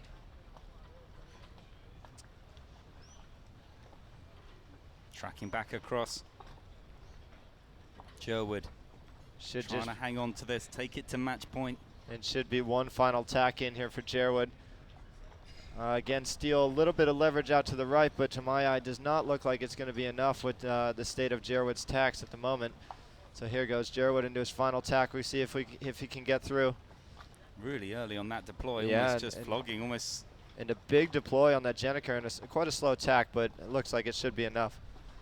It definitely looked like one of his slowest tacks so far. That would help Chris Steele, but it may be too little too late, as Gerwood puts the bow down for the last time and heads for home. Once again, this is a best of 5, first to win 3 here on Freshwater Bay. And with that, Matt Gerwood and crew have won 2 over Chris Steele in front of the hometown crowd. Big applause down on the front. And you know, anybody that was forecasting an Australian bloodbath today could have been forgiven. If you looked at the run order, if you looked at the pairings coming into this, you could easily have predicted that. But the Australians, living in upside down world, have turned that on its head. And they are continuing to dominate Match Cup Australia, the first stage of this 2017 World Match Racing Tour. Gerwood at match point. Chris Steele fighting for his life. But Taylor, we have you in the pre-start. you've sailed a lot with Chris Steele. You've done a lot of training with him. He's a strong competitor, perhaps, you know, one of the strongest actually coming into the latter end of last year. Yeah, for sure. And, you know, Chris Steele, obviously a tour card holder this year after his pretty dominant performance last year. You know, he was improving throughout the season and gotten a lot stronger. And, you know, the guys have been putting the time in. He's assembled a great team. And, you know, on board Freddie Orell and PG, who used to sail with Iker Martinez. And, yeah, you know, he's got a really solid squad. So, you know, there's no holding back on that team, and a lot of muscle behind all the sails. And but yeah, you know, I think Gerwood's been sailing incredibly well, and you know, I think we see these younger teams that have been sailing all these qualifying events have been able to just put more time in the boats than the rest of us. And you know, the tour card holders, if we don't own a boat, we don't have any opportunity to go train. You know, it's quite expensive to go rent these M32s for a few days. So, you know, sailing these qualifying events has actually been, you know, very beneficial for these younger teams and Australian teams who have a fleet here in their backyard. Well, it's been to their advantage, and the man who's on the ropes, Chris Steele, I think we were going to go and have a chat to him, but I think he's actually decided he's focused on the next match. Well, we're going to go have a look at the replay first. Here we are, Simon, into the pre-start. So 90 seconds before the pre-start. And there a little bit of a double jibe.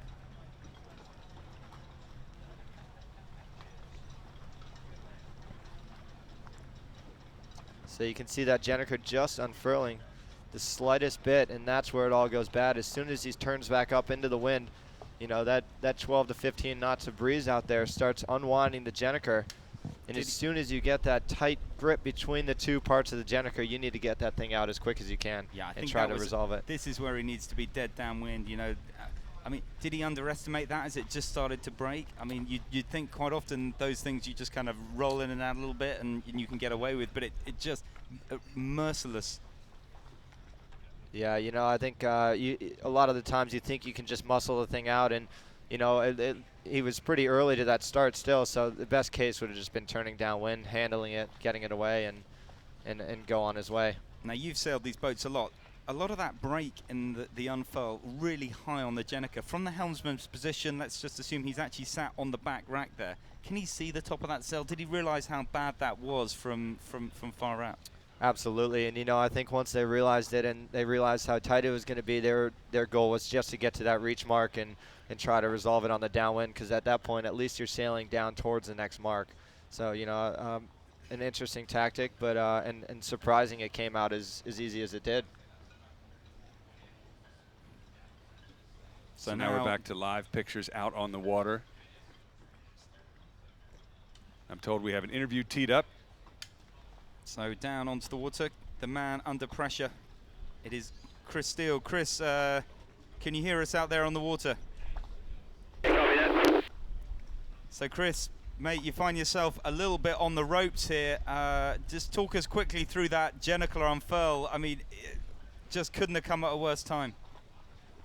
Yeah, sort of setting up strong with our pre-start. We had him pretty deep in the box, and obviously driving really close to that pin lay line, and sort of came up, sort of went through the boat into a jibe, and yeah, obviously had a bit of a harangue there with the Jennifer. So yeah, it's pretty frustrating. I mean, we feel like we got the wheels on him. We're just making life hard for ourselves at the moment, and you know, beating ourselves almost. And so coming into this last match, you got to get 3 in a row now. You know, what's going to be the strategy? Coming at him hard in the pre-start, or just stick what you know that works? Well, I think for both races, you know, we've had pretty controlling pre-starts, or we've had the control of the last sort of moments of the pre-start, sort of like I said, beating ourselves. So we're just trying to tidy up our boat before we worry about anything on his boat. Yeah, definitely we got the measure of him, but like I said, at the moment we're just not putting the performance together. So the good news is it's something that we can change ourselves, and if we can turn that around, I'm sure the result will come with it. Well, good to hear that positive momentum with you guys, and good luck in this next match. We'll let you get ready. So can Chris Steele turn things around in this best of 5 rather, first to win 3, as Gerwood has gone up 2-0 over the Kiwi? Or will we see 3 Aussie teams move into the semifinals. Well, you know, if this is going to run to form, we'll see the Empire strike back. I mean, that's the way it's gone so far. You just think it's over, and then this event comes back alive. I don't think we're going to see Chris Steele go into the sunset 3-0. We'll see. Well, you're But, right, Shawzy. He's a fiery competitor, and you know, one of the strongest teams. And I don't know, if he does go down, it's going to be going down fighting. We're getting ready for that next match. I'm sure he's going to have his Jenica nicely furled. Yeah, the entry in this one. You can see them just touching it up, making sure that thing's not going to come unwound again. They're probably having a little smile to themselves, you know, let's just double check that. There we go. Drinks are on, food's on board, camera boats alongside, and we are getting it ready to get underway. Now we are live all week. This is the quarterfinals. We'll be moving into the semi-finals, hopefully towards the end of today, and then the completion of the semi-finals, and then the finals tomorrow will be live from 2 p.m. local time here in Western Australia. You can follow us on Facebook /World Match Racing Tour. We're on Instagram @World Match Racing Tour, and we are live on Twitter @WorldMRT, bringing you the highlights during the morning sailing, and then the full broadcast program in the afternoon. We're on YouTube, Twitter, and Facebook. My name is Simon Shaw. You can get me @SimonShawUK on Twitter. Joined by Tucker Thompson and guest commentator here, Taylor Canfield, here in the studio. Gibbs Corp, the sponsor there at the boat. I know insuring all these M32s. So I'm sure they have their hearts in their mouths as these boats whistle backwards and forwards next to each other. So Taylor, one question that we've asked a few other people that have been in the commentary booth, and to be fair, this is one place you guys don't want to be because it means you're out of the competition, but why do you think it is that we're seeing a lot of these young Australians move forward in the rounds, and some of the big names like you and Ian Williams and a few other tour card holders, Saya Stead, Sally Barco, have not? Yeah, you know, like I said before, the Australian guys are sailing quite well, and I think a lot of that comes to just having a fleet down right here in their backyard. And you know, I think the Royal Freshwater Bay Yacht Club has had access to a couple of the M32s, and you know, as we see now, we have 3 of them right here, you know, potentially in the semifinals. So, but yeah, I think it comes down to just sailing the boats a lot, and you know, a lot of us haven't had that much time since the finals in Marstrand in July.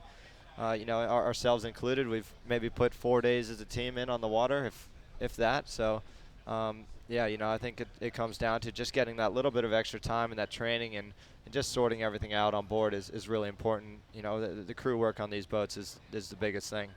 And for those that might perhaps want to get into the M32s in the U.S. where you guys train in Miami, how can people get involved and get on these boats? Yeah, it's interesting. You know, we're looking to start up as many opportunities to get people involved as possible. So they're looking to start some training camps in the U.S. I've been talking to Sam Murch, who's, you know, one of the directors of running the boats and setting up these training camps, and you know, trying to get some younger guys involved. And you see they've done a great job with that here in Australia. All the young guys have been sailing the boats here, and you know, getting their licenses, and you know, they're setting up a great course to be able to learn how to sail these boats, and then also learn how to match race the boats. Time in the boat definitely shows. You had plenty of time in it last year. You went all the way up to world rank #1. And now it's the young Australian's turn. And one young Australian who hopes to move on in this regatta is Matt Gerwood. He's currently 2 up over Chris Steele from New Zealand. We're getting ready for the 2-minute entry period. Steele will be in yellow to our left. Gerwood in blue to the right. And Simon Shaw, here is the 2-minute signal. So there, 2 minutes to go. We're looking at the blue of Gerwood and the yellow of Steele. And Steele entering absolutely bang on time. Matt Gerwood a lot later there, Taylor. Yeah, for sure. And Steele, interesting tactic here. You notice he started down the line a little bit. He just looks like he doesn't want to interfere. We heard Steele say before this race he thinks that they're sailing the boat better than Matt Gerwood. So, you know, maybe his tactic here is to stay away and not get involved in the match racing, and just try to get off the line even and use his boat speed and boat handling to take the win. Steele down and through the jibe. Now he's quite deep in the starting box already. He'll be close to that lay line, I would say, for the pin. Almost upwind, so he'll certainly be keeping a keen eye on that as Gerwood tacks in above his line. Nicely separated to windward. 1:05 to go. Gerwood backing his Jenica as he brings the bow down. They're a little furled away. Don't think we'll be seeing Chris Steele unfurl his Jenica in the pre-start anytime soon as Gerwood brings his bow down looking for the hook. Steele responds. Yeah, so it looks like they're quite far down on that ley line and kind of far away here for only 40 seconds to go. And you can see Steele trying not to let Gerwood get to leeward of him. Gerwood going for one final push here. And, you know, it's quite risky for Gerwood as they get further and further down. And he goes for the hook and doesn't get it. You know, the harder it is going to be for him to get off the line here. And as you can see, it looks like they're in quite a high mode trying to get back up to that pin end. So, you know, Gerwood could be on the back foot here. Great move there from Steele. You saw him do an excellent, like, luff park. And Gerwood maneuver. Locked to windward there. He's got him locked with only 10 seconds to go. I'm not sure. The question is, will Chris Steele lay? I think he will. He's certainly working on a high groove. Well, there's the start line. Chris Steele in control. Has Gerwood locked to windward. He's holding him there. He's just going to try and slow Gerwood down, who's slowly bringing his bow down. I think Gerwood thinking about trying to put the bow down and get underneath Steele, who's now bearing away and going for the start. Gerwood left slightly parked, but responding well, and both boats underway, but Steele responding well to this must win. He's now leading this pair off the start line along the top reach. So a very tactical move there by Steele. You know he was going to win the start, and you know he just wanted to get Gerwood a little bit slower so that he could open up that distance between the two boats. You know, really important to have a little bit of gauge between the boats as you turn around this reach mark in order to try to get that jibe in. You know, the closer Gerwood is. Oh, and Steele maybe having a little bit of an issue here. Oh, and Steele's Jenica sheet wrapped around the back of the rack, it looked like. So Gerwood now getting the inside here. Steele's Jenica way out. Oh, it just doesn't seem to be falling for Steele. That Jenica is just cursing him. First it was the top corner with the wrap, and now it is the back corner with the sheet. And Gerwood coming down on the inside, leading the jibe. He should be in a strong position to roll with a better jibe as well, slightly quicker on the Jenica sheet. Steele responds, but they're coming back across now towards the bottom gate. Steele on the outside, it's Gerwood near in the blue. I think Gerwood is on the ley line for the left-hand mark. I'm sure we'll see Steele round the opposite as they hammer back across. Gerwood bringing his bow down, Steele down into the turn. Great furl there from Gerwood. Steele seems to be just fighting the crew work a little bit more as they round almost simultaneously. I think this race is on. We have another action-packed one for you here as Gerwood continues off nearer of screen. Steele in the yellow fighting for his life in the match, heading off to the right-hand side, and it is going to be game on as these boats come back together. Yeah, and it looked like a slightly better rounding for Chris Steele here. You know, a little bit more speed. Gerwood just slightly underlaying that left turn mark, and you know that might have been a bit of a mistake. He had the opportunity to wait as long as he wanted, you know, to jibe back onto port and lay to that left turn, and you know it seemed like he just got a little trigger happy and went a little bit too early. Well, it was dead even at the bottom of the track. Now Gerwood from the far left of screen on starboard with right. Steele to the far right of the screen in a must-win situation. Who will have it at the cross? Well, they're coming back together. Steele coming out of the right-hand side, and I think he's a bit bow forward. Chris Steele, I just sensed as he came around that mark, he's like, enough of this. And he started to pull his socks up, and he is now back in the game, in front, back in control. We have a lead change. And a couple lengths of a lead change as well. You know, Steele's really put in a good tack there, and has now opened that lead up to 2 or 3 lengths, it looked like. So first Steele in front, then Gerwood breaking back in front, and now Steele back in front again through the tack up on the left-hand side.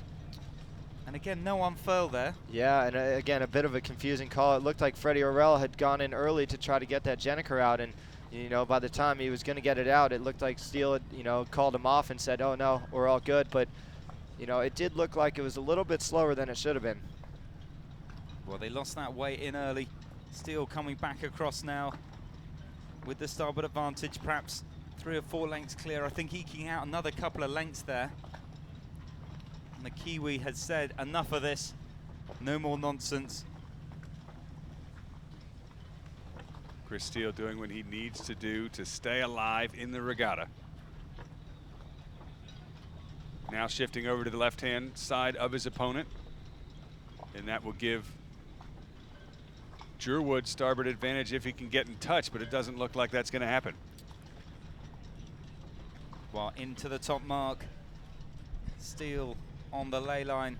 Sailed an absolutely masterful beat to regain control of this match, turning down and round and into a defensive jibe set to track back across to the right-hand side.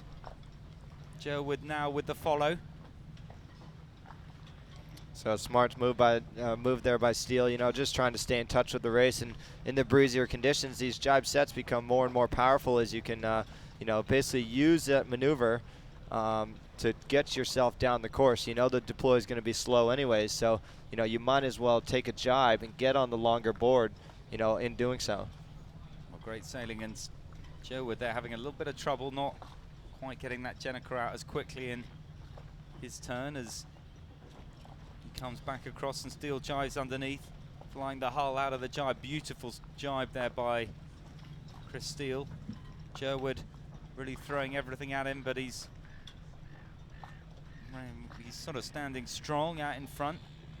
Gerwood on a hotter angle perhaps as they come down towards the bottom gate.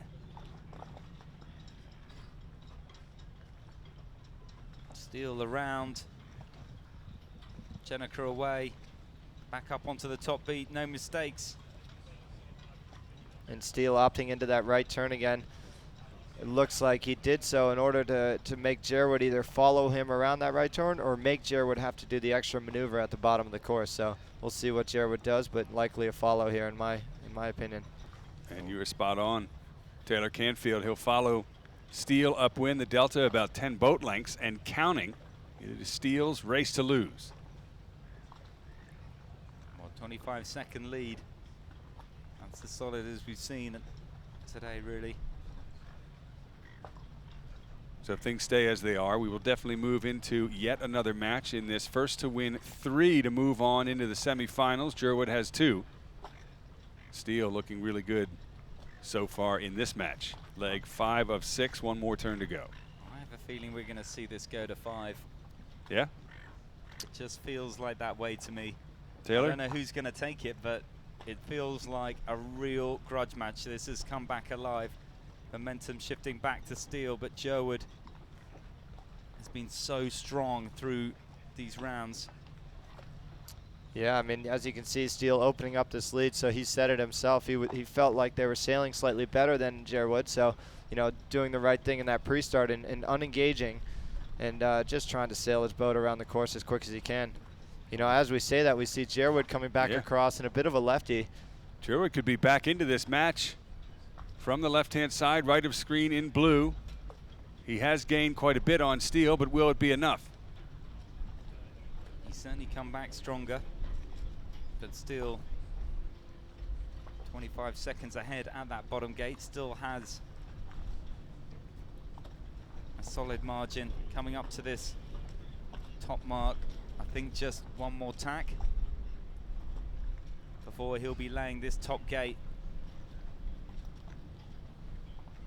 The Battle of the Tasman Sea, the Battle of the Ditch has been playing out right in front of us. Australia versus New Zealand. Well, the Aussies have had their turn. Finally, it is the Kiwis' turn. Chris Steele trying to even it up and stay in the regatta to join his countryman Phil Robertson. 2 Aussies are already through. And who will it be between this match, Gerwood and Steele? As Steele heads for home, looking at victory for the first time. Beautifully sailed race. He said he had better boat handling, and it shows in this match. He has done what he needed to do to stay in the regatta. As victory goes to New Zealand's Chris Steele and crew.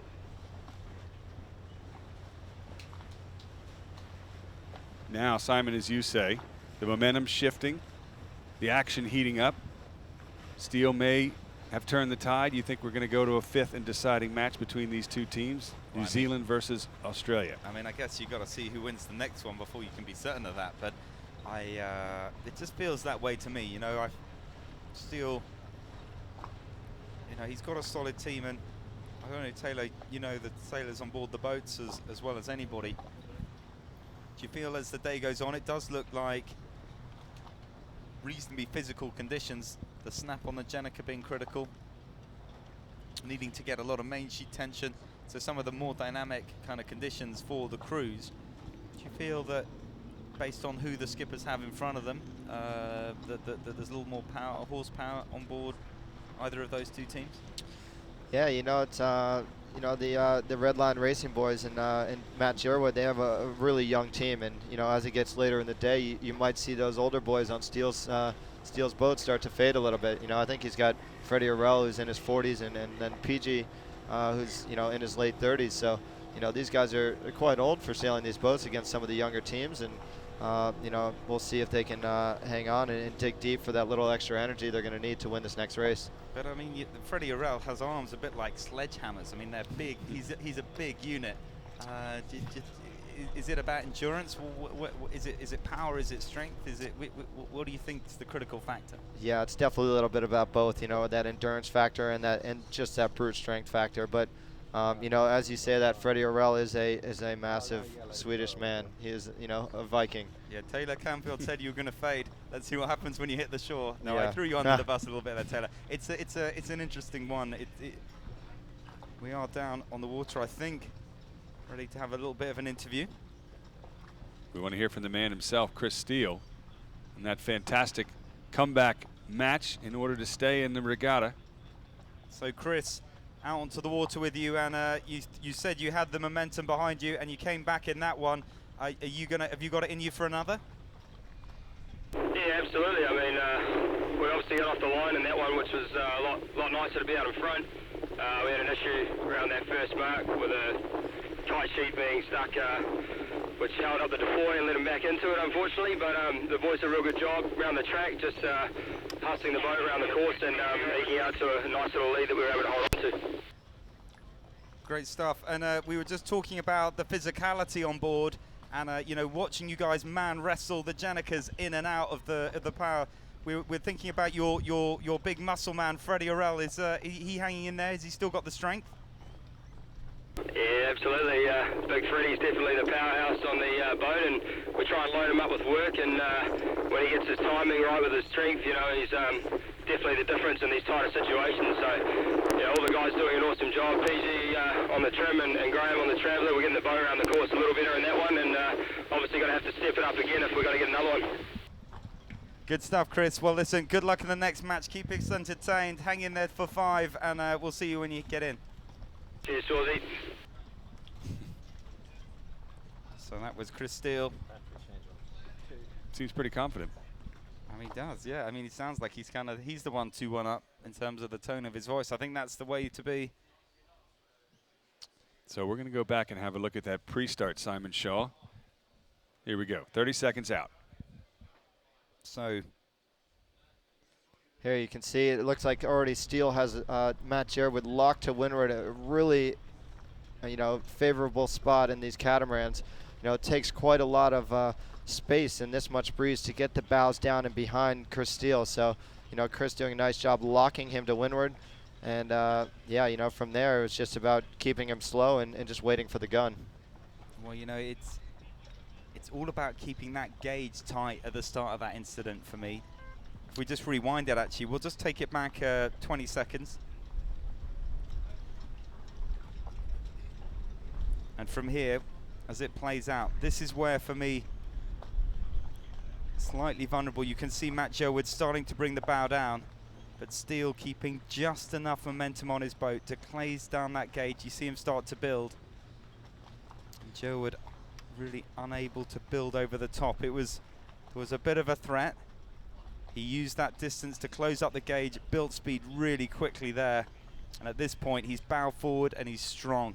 Yeah, so, you know, it looked like Chris Steele, you know, from a while out, realized he was going to win this start no matter what, and was just looking for an opportunity to open that gauge up a little bit more. So, you know, the gunner's already gone off. We're already 15 seconds, 20 seconds past the start at this point, and, you know, it just looked like Steele was trying to just, you know, choose that time where he could accelerate, and Matt Gerwood was a little bit slow, you know, losing flow over the foils. And, you know, there goes Steele, full pace. Gerwood a little bit slower to get up to speed, and sure enough, it's already 3-4 boat lengths between the boats. I mean, it's one of those ones where you're kind of hoping that you leave him in irons, but I'm sure Chris Steele would take that. And a great start from him and a good response. And here we can see that where that sheet and the rack. Yeah, we'll have a look. We'll see if it actually was around the back of the rack, but that would be my guess. So we're looking at that leeward sheet on the Jenica. We can see it actually looks like it's in the right position, but they catch a big wave there. So we'll see where his crew going down. There he is, rack going up. So indeed it was around the back of that rack, pulling that rack up to unleash the Jenica sheet from the back edge of that rack sticking out past the boat. And right there, as you see Gerwood powering down, that is where Chris Steele would have seen his race flash before his eyes. How does He'd it have been thinking, my goodness, I'm done for. How does it get stuck behind the back of the rack, Taylor? Yeah, it's we actually had this same issue in Marstrand in our final race against Phil Robertson, and that led to our one bad tack after rounding that final leeward mark. And I think a lot of it is just that sheet management on board. And if you let the sheets get too loose in windy conditions, they can blow back around the end of the rack, and it happens without even noticing often. So coming into this, well, it could be penultimate. It might be the final match. Gerwood still on match point. Chris Steele on 1. Gerwood on 2. So still a must-win situation for New Zealand's Chris Steele. And Gerwood trying to join his 2 other countrymen in the semifinals this afternoon. I'm told we may move into the semifinals. We'll keep you updated live here on Freshwater Bay here in Perth, Australia. As racing continues, this is the final semifinalist pair, Chris Steele and Matt Gerwood. Steele will be in yellow, Matt Gerwood in blue. In front of your screen here, Gerwood 2 up over Steele. Has the momentum shifted to the Kiwis? Simon Shaw thinks it has. And we're joined once again by Taylor Canfield, world ranked #1 here in the commentary booth.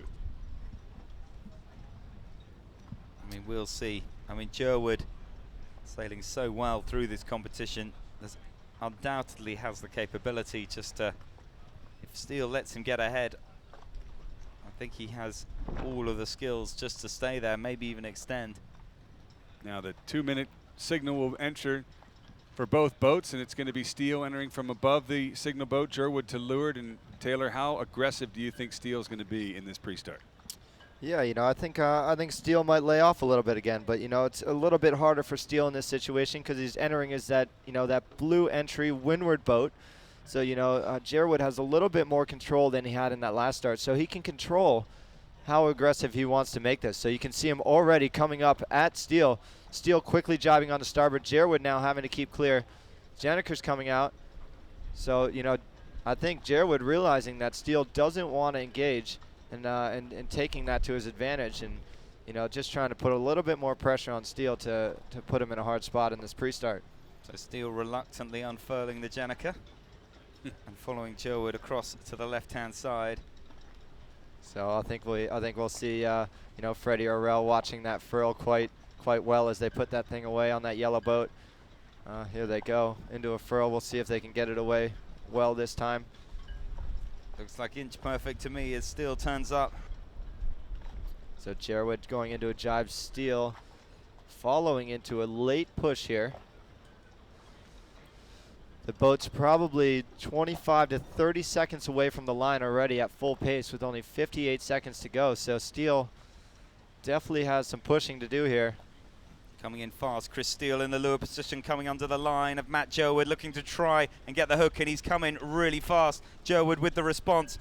Absolutely nothing to pick between 2 boats as Steele turns up and Gerwood responds now. Chris Steele straight back down. Gerwood doing a great job of reading the mind of the Kiwi sailor at this point, hanging on to that lead position as Steele comes for another dig. Gerwood this time caught slightly napping, I think, and Steele in underneath. Has he got a luff? I think he has. Gerwood up into attack immediately as Steele comes up for attack as well. Bit of a back from the Jenica of Matt Gerwood as he comes through the tack. Steele up and thin. Now I wonder, I think Chris Steele might be thin on ley line. Gerwood tacking back. If Steele can lay, it'll be his start. Bows are coming down. Chris Steele on the ley line, on the money, down towards the pin. He's over the top of it. And as the gun sounds, Chris Steele leaves Matt Gerwood in his dust. He comes in with a hook and uses that to come shut out, styling out of the start. So like you said there, yeah, Chris Steele just caught Matt Gerwood sleeping a little bit. You know, Chris Steele was, you know, S-turning, trying to catch Matt Gerwood off guard, and he did so. And you know, I think Chris Steele did a really nice job there, getting that hook and forcing Gerwood into attack. It was an all-or-nothing hook at the end. He came down really fast, really hard, but it paid off.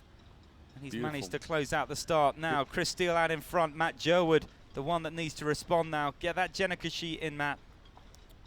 Much slower Jenniker deploy for Gerwood, and Steele is just off and running. And Simon Shaw, you were right. The momentum has shifted. Steele out in front again.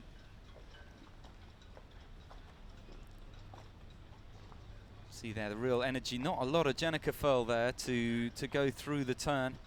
They're having the confidence they've got enough power on board to snap that sheet in.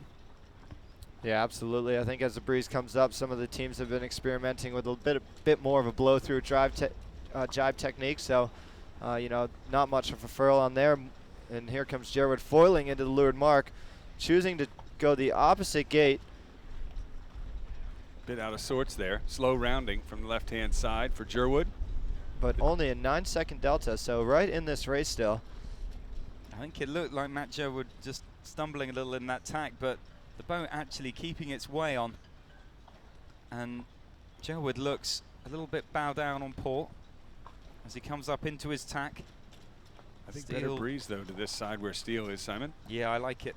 I think, you know, with the breeze moving round to that right-hand side, that should advantage Steele a little bit up on this shore. They're coming back together, though. Big cross coming up. Has Gerwood gained? Steele with rights under the rules from the left side in yellow. Gerwood fast. Has to dump a bit of main, still flying the hull.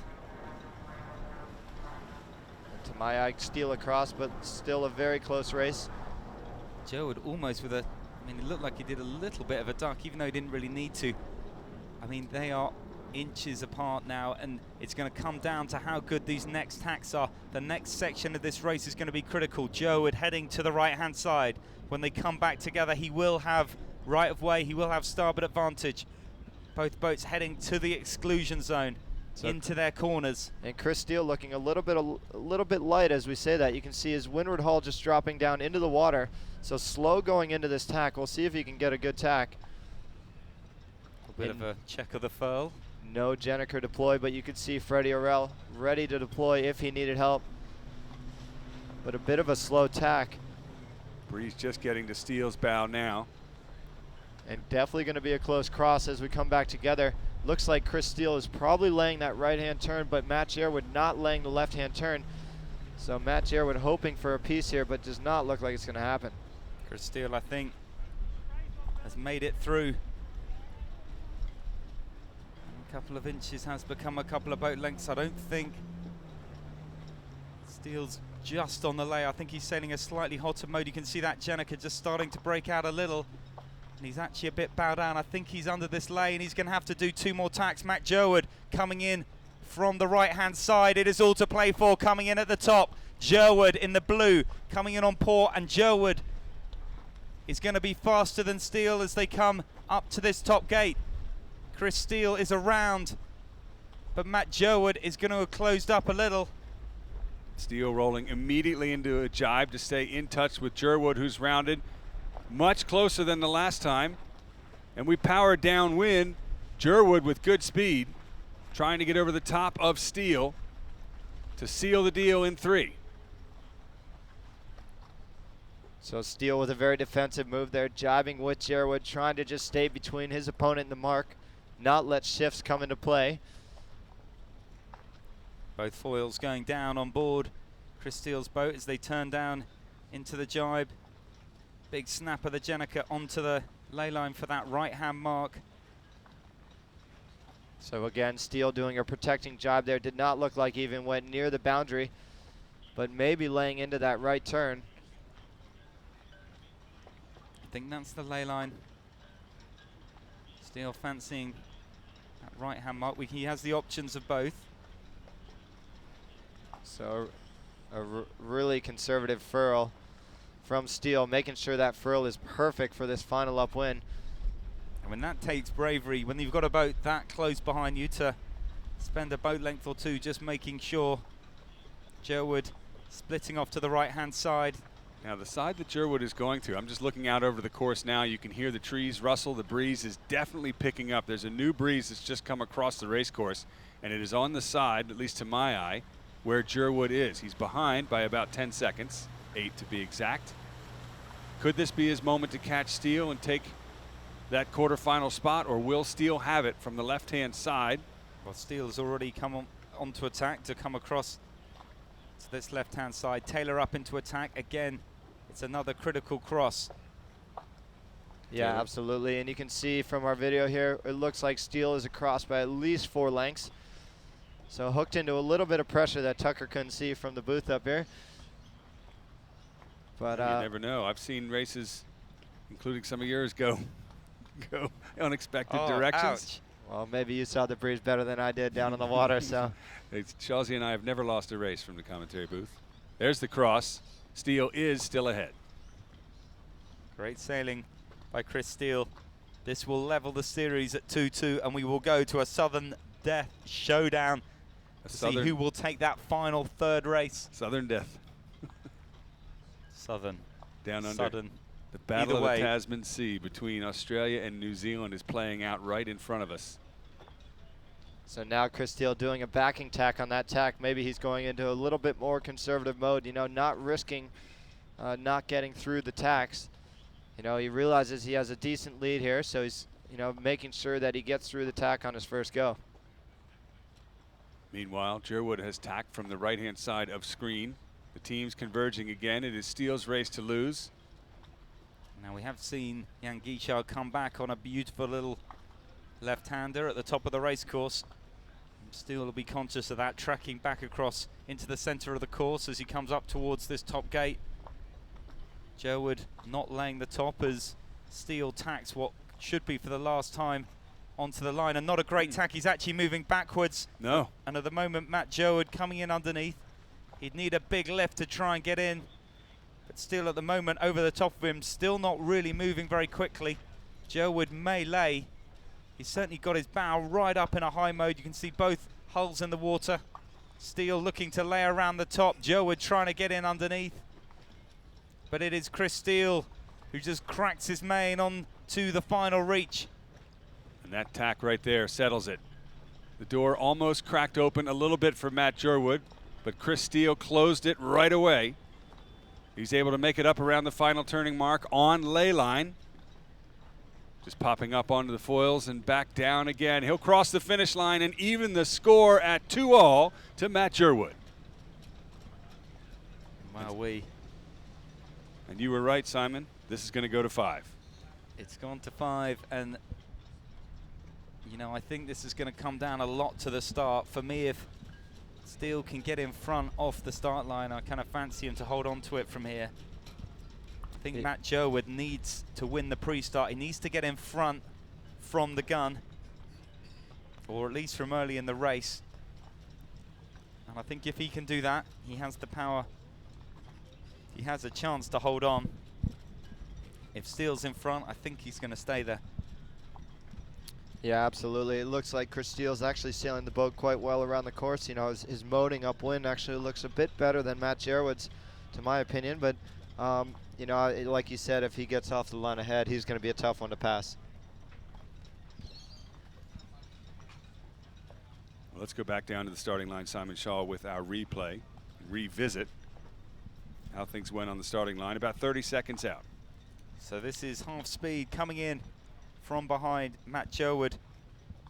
They're just caught snoozing, and great acceleration and turn exactly the same time. I think they had the sheet tension exactly right for the build on that lower angle. He brings the bow down and he just accelerates extremely quickly into that lower position. I think Matt Gerwood perhaps thinking he was down on the shutout lay, and so perhaps he was sort of happy to do those 2 tacks, but Matt Gerwood caught out really by the moves of Steele. Yeah, and it looked like Gerwood was in quite a strong position, you know, leading up to that start. He was leading back to the line with not much time to burn. And, you know, he was doing a great job. He was doing a great job just controlling Steele, matching Steele's turns. And, you know, he blinked for 1 second, and the next thing you know, Steele was overlapped to Leeward and forcing him into attack. I mean, that's the talent that is at Gerwood. And I can tell you what, 1 minute 45 to go. So we will decide that fifth and final match later on, but right now we move into the first semifinal match between David Gilmore in orange on your left and Phil Robertson, current world champion, on your right. We're 1 minute 25 to go to the start. Gilmore, this is the semifinals. So we already know who some of our matchups are, and this is one of them. David Gilmore in the orange. Phil Robertson, he was just in a commentary booth a couple of races ago. Now he's out there on the water doing his thing. You got to be careful. The curse of the commentators. You don't want to be up here. Well, here we go. 1 minute to go. Robertson leading back. David Gilmore dispatching the man to my right, Taylor Canfield, in his quarterfinal.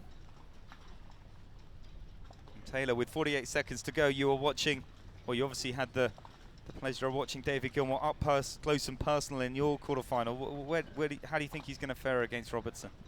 Yeah, you know, I think he's sailing the boat quite well, and you know, in his home waters here with the local fans behind him, you know, he's doing a great job. So I think it's going to be tough for Robertson. And you know, like we said, these guys have been sailing the boats down in Australia, and you can see him just holding back here. Looks like he's going to try to hit the line at full speed. Robertson, a lot closer to the line, isn't going to be able to pull that trigger as early as Dave Gilmore. So here's Dave Gilmore pulling the trigger, going to lure to Phil Robertson. With 7 seconds to go, Gilmore now he's in almost control got a shutout here. And wow. all clear there. Gilmore to Leeward. Robertson with a bit more pace. Come on, Jacob, keep us a flat trim. We're on board audio and visuals with David Gilmore to Leeward in the orange boat. Robertson trying to get over his bow. Both boats piling into mark number one. Who's going to be ahead? Will it be the Aussies or the Kiwis in this first match of the semifinals? It is Phil Robertson who draws first blood, but only just. David Gilmore is right on his heels. So around the top and the first little dig to Leeward from Robertson. And a better deploy there by David Gilmore, so he's right on his tail. We'll see if Dave Gilmore can match this jibe. I mean, they really are inches apart. Copy. I would imagine Phil Robertson can always left turn, I think, though. Stand by reach out and guys, touch two. the pole One, of David drive Gilmore as over. Robertson turns down into the jibe. Gilmore turning down through the jibe as well. It's a race of the Jenica trimmers. Big ease. And a big twist on board with Robertson. David Gilmore. Phil, Joel. Robertson has furled his Jenica and he's going for a big luff. David Gilmore trying to respond. His Jenica's still flailing around. Robertson will be getting quicker all the time here. And Robertson catching out David Gilmore with a big jibe drop on his Jenica. But Robertson is now starting to be rolled. David Gilmore responds. The bows are coming down. Gilmore trying to get across the top. He's bringing the bow down. There's the jibe mark. They've got to get around that bottom gate. And the Jenica's coming back out now on Gilmore's boat, not on board Robertson, who can't seem to get it out. He's got a twist. And now David Gilmore coming in underneath. Robertson is going for a bit of a luff. They're in at the bottom gate. There it is. Gilmore has his Jenica out. Robertson still can't deploy. And a big knot in Robertson's Jenica there. To my eye, it looked like it might have been a penalty there. And maybe collision at the bottom there as well, rack to rack. And I couldn't quite understand what was going on. David Gilmore had his Jenica out. And he's given the penalty to David Gilmore. Yellow flag, David Gilmore cops the penalty. To my eye, an unlucky break for Dave Gilmore. You know, that penalty is somewhat irrelevant at this point in the match because he's already 2 blanks behind. And a bad tack for Robertson. You can see his main sheet all the way out, so he's going to have a lot of work to do. And again, still fighting with that Jenica. You can see them trying to get the Jenica out, still going sideways. No momentum, forward momentum for Robertson. He's only just gotten underway. And Robertson is reaching down. The penalty's still outstanding, and I think Robertson feeling that if he can bear away now, it's hard for David Gilmore to drop behind him. So penalties now off. Again, a really unlucky break for Gilmore there. It looked like to me that he was already 2 lengths behind Robertson. Robertson not able to get through that tack, but Dave Gilmore having to drop back and wait for Robertson to get going because there was still less than 2 lengths between the boats, and he was still obligated to do his penalty. Now look at Robertson's boat. He's got a man off the rail. Something is going on inside there. I think they're trying to get a little more tension back into that Jenica halyard. Yeah. For me, but they've got an almighty twist, I think, in the clue. Very Robertson there tack. catching up. He's completely stopped in the tack. He can't use his Jenica because it's all tangled up. And David Gilmore coming underneath, tacks through, uses his Jenica to accelerate away. And we have a lead change. David Gilmore has stormed through that tack underneath Robertson and into the lead. And Robertson, he started to get a bit clustered up down towards the bottom of the run. And an absolute shocker on board Robertson's boat with that Jenica not coming out. And So as you can see, Jenica coming down, very uncharacteristic. So they're going to try to get that Jenica down and get that twist undone. Unbelievable at that bottom mark. And I'm not sure if Robertson's going to be able to get that Jenica back into the boat without releasing his tack line. You can see the tack of the Jenica still all the way out at the end of the pole. Disaster has struck for Phil Robertson. There it is on board the Jenica halyard coming down. The crew trying to sort it out, and they've got to get it sorted before the top mark to get back in this match. Big trouble for the world champion. And very unfortunate for him to, he needed to get through that tack. He needed to make that tack stick. He knew he didn't have a Jenica, and that was the time he needed to somehow, as the helmsman, manage that boat through the tack. He unfortunately got the boat. So you can see this Jenica going back up. So yeah, he's still back in it. That entire time while he had his Jenica down, he was actually sailing upwind with a lot less windage. And there I can see, I think David Gilmore coming in there on port. Robertson has kept clear. I'm not sure what the umpire's going to make of this. I mean, it looks to me like David Gilmore just sailed straight into him on port a little bit, and I expect he's going to get a penalty. We'll see what the umpires have to say. So to my eye, it looked like they were in that 3-length zone to the boundaries. So, you know, anything that happens in that zone, David Gilmore, as the inside right-of-way boat, is, you know, can do anything he wants. So he was able to tack on to port, and Phil Robertson therefore had to avoid. And now, can Phil Robertson deploy? Does he have his Jenica up, and will it come out in time? And furthermore, can he catch up? Well, the protection of that 3-length zone. Canfield there, it's eagle eye spotting that on the left-hand side of the course. Both Jenicas are up and out, and it is game back on, but Robertson. Oh, and Dave Gilmore stuffing the bows, calling for weight back on board, but Robertson with no Jenica halyard tension. He's got the leeward board up. He's got it all on. I tell you what, all of these teams are slightly falling apart. The energy, the adrenaline just pumping through both of these teams. It has been the most unconventional race. But you know what? This is match racing. This is drama unfolding here in Perth. And, you know, we are loving every second of it. David Gilmore now leading this pair down. He's flying the hull. He must have Oh, trouble for Robertson there. Rough jibe. That slows him down even more. I mean, I just don't know what's going on. You know, we've watched Robertson and Gilmore be inch perfect around the race course, and it's time to just take a breath, relax, try and steady the ship if you like. Certainly if you're David Gilmore out in front. Yeah, and an extremely sloppy race on both boats, and you know, it's almost like each competitor is trying to hand the race over to the other guy. And, you know, to me, it's we'll see who wins this, but it's going to be, you know, not the guy that sails well, the guy that sails, you know, worse. No, it's lesser of two evils, isn't it? It's not pretty out there. The breeze is also picking up as the action heats up this afternoon on Freshwater Bay. Phil Robertson and David Gilmore, the green and the orange boats respectively, and this is match number 1 of the semifinals. The world champion facing the local hero. And it is anybody's guess how the end of this race is going to go. Anything but conventional. And another, just looking back out on the race course, another horrible tack for Phil Robertson. So, you know, here we have Dave Gilmore opening up that lead a little bit more. You know, just the sloppy boat handling is holding Robertson back after giving up his lead. Well, there we go. David Gilmore continuing to lead. Heading out to this left-hand side of the race course as we look out. I'm sure we'll see him Go all the way to exclusion zone, try and settle it all down, up into the tack. Yep. Trim up. Really good. So there we go, through the tack. Small trim Just up. one more to go now. Everyone needs to keep the wheels on. Get the stabilizers out, David Gilmore. Just ride this one in nice and safe. Robertson up and through the tack. Gilmore with the cross.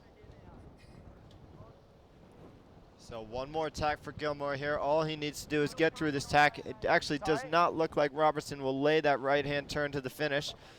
So Gilmore in a great spot here. Just has to get one more tack. And into the tack, here he comes. So there we go.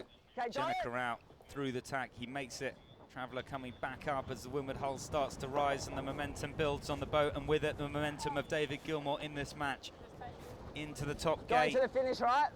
Round into the finish. Trim us up. Little confirmation there from Big Gilmore. pop This at is the the mark, time to way go to the back. reach mark. We've seen people make that mistake before. Indeed. Rounding the final mark, Gilmore heads for home. It has been a hard-fought match and a well-earned victory. Here in front of the hometown fans at Royal Freshwater Bay Yacht Club, he has sailed his way into the finals, and he's just sailed his way past current world champion Phil Robertson to take first blood over, well, a team that you would be expecting not to have sailed like that. What a fantastic race for David Gilmore.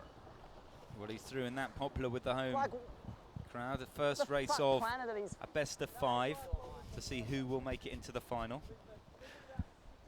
And that sounds like that Robertson might have to sleep on that loss, as they're only going to run that one semifinal race today. Yep. Give them so much room. So we're going to end the day with the final and determining match between Matt Gerwood and Chris Steele to see which one of those two will move on into the 4th semifinal spot this afternoon. We've had some exciting racing so far, but for me this has the potential, at least in drama terms, to equal anything we've seen so far. Matt Gerwood up against Chris Steele. Gerwood, local hero, sailing so well, so fast. Such a lot of potential in that team. Chris Steele, slightly more closer to the finished article as a sort of rounded match racing outfit. And we are getting ready to get underway. We will get confirmation from Matthias Dahlstrom out on the water to see when that race is going to be sailed. At the moment, I think all the flags down. This is the deciding quarterfinal, the final match of the final round in the quarterfinal phase. There we go, the 2-minute entry period coming up. Matt Gerwood, Chris Steele, both tied on 2 wins. Matt Gerwood will be in blue, entering to leeward. Chris Steele in yellow, actually, entering to leeward. Gerwood in blue, and Simon Shaw, we are within 2 minutes to go, the pre-start entry. Then they come, and again, well, Gerwood, we're seeing that follow boat just come in a little bit late and from high. Steele in that characteristic fast groove down on the leeward side. We saw him use that pin lay line to great effect. I wonder if we'll see him do the same again. Get down and deep in this pre-start and then really manage that time and distance. We've seen him very masterfully lead this pair back from the lead position. We've seen him dominate from the follow position. He seems to have all the answers in the pre-start, at least in the last 2 matches. Can Matt Gerwood find a way back? Momentum is with a New Zealander. And a different look here. It looks like Matt Gerwood has chosen to lead back to the start line. So Steele getting a little bit far away, leaving the door open for Gerwood to make a decision to lead back. And to my eyes, still probably 25 to 30 seconds back at full speed with just a minute to go. So approximately 30 seconds to kill here. Chris Steele diving down. I think we'll see Gerwood be extra careful here as Steele tries to go in for the hook. Well, he certainly defended it before, but Steele coming in now. And again, Gerwood, I think, slightly slow to build there. The power coming on, just rolling around the front. So the bow down, bringing the bow up. Steele in the windward position there, bringing his bow to rise. Now we've seen him do a masterful job of these dial downs. I think Gerwood will be watching this time as Steele brings the bow down. Gerwood starting to build. But again, slightly slow to build and Steele coming in underneath. Now can he get a piece of him? 18 seconds to go. Chris Steele in the yellow underneath the line of Matt Gerwood. Can he hold him out? Gerwood starting to move forward now in the final 10 seconds. Gerwood holding on to a windward position. Both boats very close to the start line as the final seconds tick down. Gerwood in the windward position. Steele in the leeward. They're bearing away. It's going to be a drag race. Who can pull the trigger fastest? And like two stones in a rubber band, they're firing on off the line. Steele to leeward. And it's absolutely neck and neck. Gerwood at the moment, perhaps an inch or two further forward, starting to move. It is the Australian moving forward along the top reach, inch by inch, clawing across the front of Chris Steele from New Zealand. And he's got in front. Gerwood leads this match. Now, to me, he needed to do that. He needed that start. He needs this advantage. Beautiful sets on both boats. The delta just a length and a half to Chris Steele, now giving chase to Gerwood downwind. It is Gerwood's race to lose.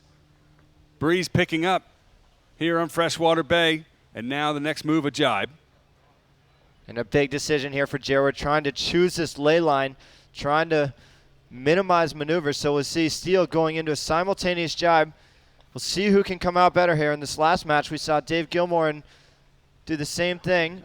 Oh, it's a beautiful jibe from both boats. Steele unable to really get any kind of a jump on Gerwood, who's now turning down. Now this interesting, Gerwood going for a jibe and around that bottom mark. It's a jibe furl as Chris Steele rounds this right-hand mark, almost neck and neck. And you know what? They're going to head into their opposite corners. And you know what? This next cross is going to define the match. This will define our final finalists. This could be the moment where we see who is going to progress through. And the delta said 7 seconds with Chris Steele behind Gerwood. It looked a lot closer than that, and Steele also has starboard advantage. Both boats with equal tacks. First Gerwood from the right-hand side looking downwind. On port, we'll meet Steele, who's tacking now left of screen in yellow. And as you say, Shawsey, big cross coming up. And good tacks by both boats. It looked like Gerwood was a little bit quicker around that leeward mark and maybe went to the mark that was a little bit further upwind. As you can see on the screen here, it looks like Gerwood crossing by 3 to 4 lengths. Yeah, I think Gerwood getting the better of the pressure, particularly after the tack since he's got onto port. And Matt Gerwood has extended a little. He's a few seconds ahead at the bottom mark, and he's a few more seconds ahead now as they go for the first cross. Has Matt Gerwood got enough to hang in? And Gerwood taking a huge lefty across the course there, maybe the biggest of the day. As you can see, the bow starts to come down, so taking a lefty across the course into a header. It's yeah, a dream scenario right onto the ruddy. Picture perfect. Well, let's see if there's any more of that for Chris Steele as he heads out to the right. Gerwood heading out to the left as we look out from our position here in the clubhouse at the Royal Freshwater Bay. We're trying to see who will be our final semi-finalists here, and it's going to be one of these two. Chris Steele against Matt Gerwood. Steele looking a little bit high out on port, coming back in looking strong. Beautiful tack from Gerwood from the right-hand side, left looking downwind from our position. That is first class. That's what you need. They're the tacks you need to be pulling out the top of your sock drawer when it's time to find your way into the semi-final. Particularly you can against feel a competitor momentum's like building Steele. for Gerwood here. And to my eye, it does not look like Steele is going to lay that right turn mark, so he'd probably have to do one more tack while Gerwood will get around this left turn. So one more maneuver for Steele, and Gerwood rounds. And he has irked out a considerable lead now. One less tack to Gerwood, to Steele, sorry, as he rounds the top. And Steele coming out attacking really slow. Huge comparison between those two. And a great jibe deploy by Matt Gerwood off to the final leeward mark. He seems to be really good under pressure, Gerwood. He's one of the, everyone says that you're a relaxed sailor, Taylor, but we both secretly know that you're not. Matt Gerwood, for me, is actually a relaxed helmsman. You know, he does tend to take things in his slide. He might get a bit nervous, but he has a very relaxed temperament. It's sort of ingrained in kind of who he is. And, you know, I just wonder, he seems to be good at coming through these pressure situations. Oh, everyone has their moments, Shawsey. You know, I got to tell you, Chris Steele's actually quite a relaxed sailor as well. I got a chance to go out with him early this week. His crew is not, though. His crew is wound up tighter than a snare drum. They really are full pace on, with the exception of maybe Freddie. But We've seen a couple crew errors from Steele, even though he said that he felt his crew was sailing better than Gerwood. But I beg to differ in this match, in this race right now. You know, it still came back really swinging in those previous 2 matches. But Matt Gerwood has just led off this line, and I think he sort of used that momentum, and we knew he had the capacity. If he could start in front, he could stay in front, and he's got into that lead, and he's just managed to kind of get away. He got that bit of a left-hand height, that big left-hander out of the bottom mark, and he's just capitalized on the opportunities that have come his way. And one final blow to Chris Steele, not laying that left turn, having to follow Matt Gerwood around that right mark with probably the biggest lead of the day. Matt Gerwood leads to the final top mark. You just watch Chris Steele, and it seems to me like his crew work, they're just getting tired. It's the end of the day. The breeze is picking up, and Gerwood's crew's in better shape. I mean, it definitely shows they're a lot crisper. They're smoother around the corners. They've had less problems, and there's the difference. Gerwood heading upwind, a quarter leg ahead of the Kiwi team and Chris Steele. And we've been there. You know, when you're behind in that final match, and it's 25 seconds, and you've watched the guy just sail away on a couple of shifts, getting it absolutely all right, bang on, and you know things just start to unravel, and Jenica just starting to unravel a bit like this race for Steele. It has not gone well for him. No. Matt Gerwood, you know what? He has come along into this regatta sailing so well in the build-up, and he has come in to what was probably the highest pressure match of the day for him, perhaps even of his sailing career. And he has come along and he has been counted. And he's going to advance into what will be his second semi-final of a World Match Racing Tour regatta in consecutive regattas.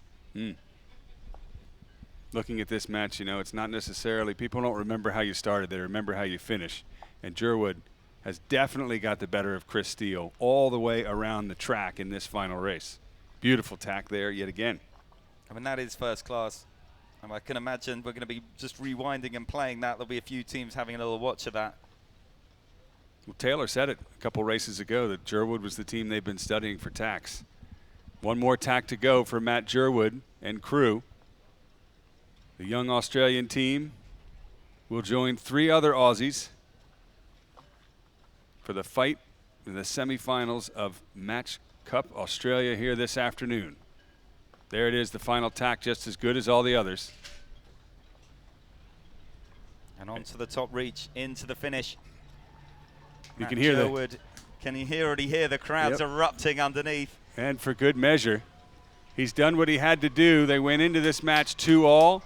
It was anybody's guess who would win, and now we know. Matt Gerwood will move on into the semifinals of the Australia Match Cup.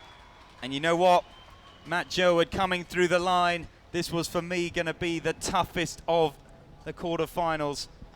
You know what? I thought Chris Steele was going to be too much for him, but he has turned up today. And in one of the races of his career, in a career-defining race, he has come in. He gives us a thumbs up. And you know what? He will come through. He has taken the win. He will be in to the semi-finals. We're saying goodbye to Taylor Canfield. Thank you for coming in to the commentary booth. Chris Steele coming into the line. It has not worked out for him. He really showed up for that third match. He dominated the fourth, but in the end, 3 in a row was too much, and Matt Gerwood, after winning the start, came through to dominate the race.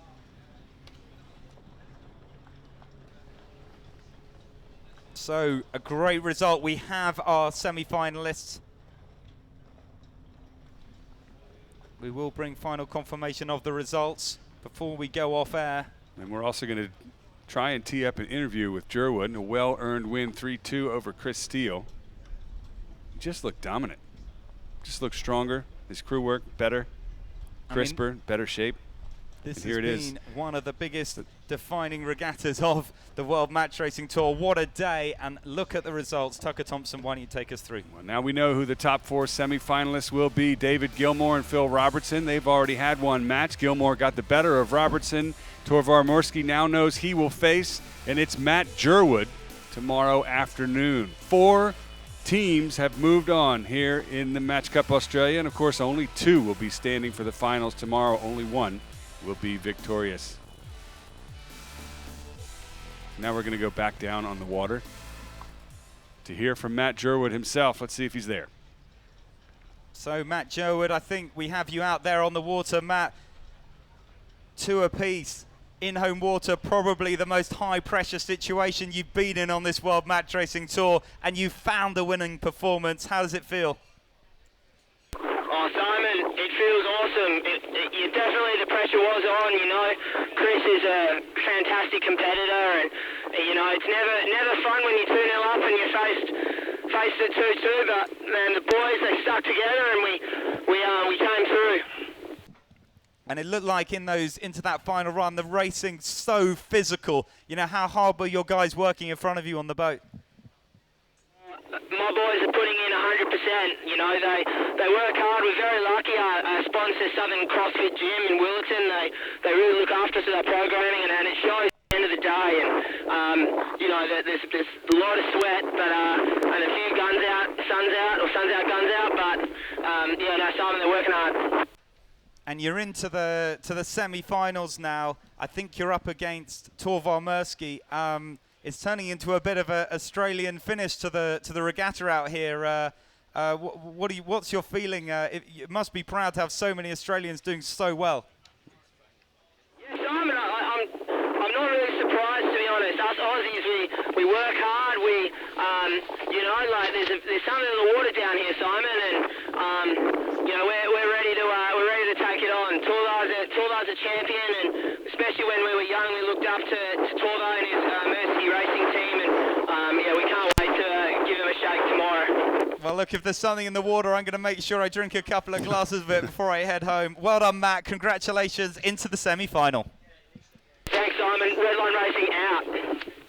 Pure confidence. You can feel it from that young team. And, you know, he said the same thing to Ian Williams. He said, you know, we used to look up to him, and he beat Ian Williams 3-0, and now he's into the finals. And ladies and gentlemen, here at the Royal Freshwater Bay Yacht Club in Perth, Australia, we started with 18 teams, whittled down to 16, and then 8. And today we have your top 4 semifinalists: David Gilmore, Phil Robertson, Torvar Murki, and finally, Matt Gerwood has just slipped through. 3 Aussies and 1 Kiwi, and of all the tour card holders, only 1 sits in the semifinals. That's Phil Robertson. He is definitely going to face some Australian challenge here as the Match Cup Australia continues here in Perth. I'm Tucker Thompson along with Simon Shaw. Tomorrow we conclude the semifinals and, of course, the finals of the Match Cup Australia. We hope you join us 2 p.m. local time.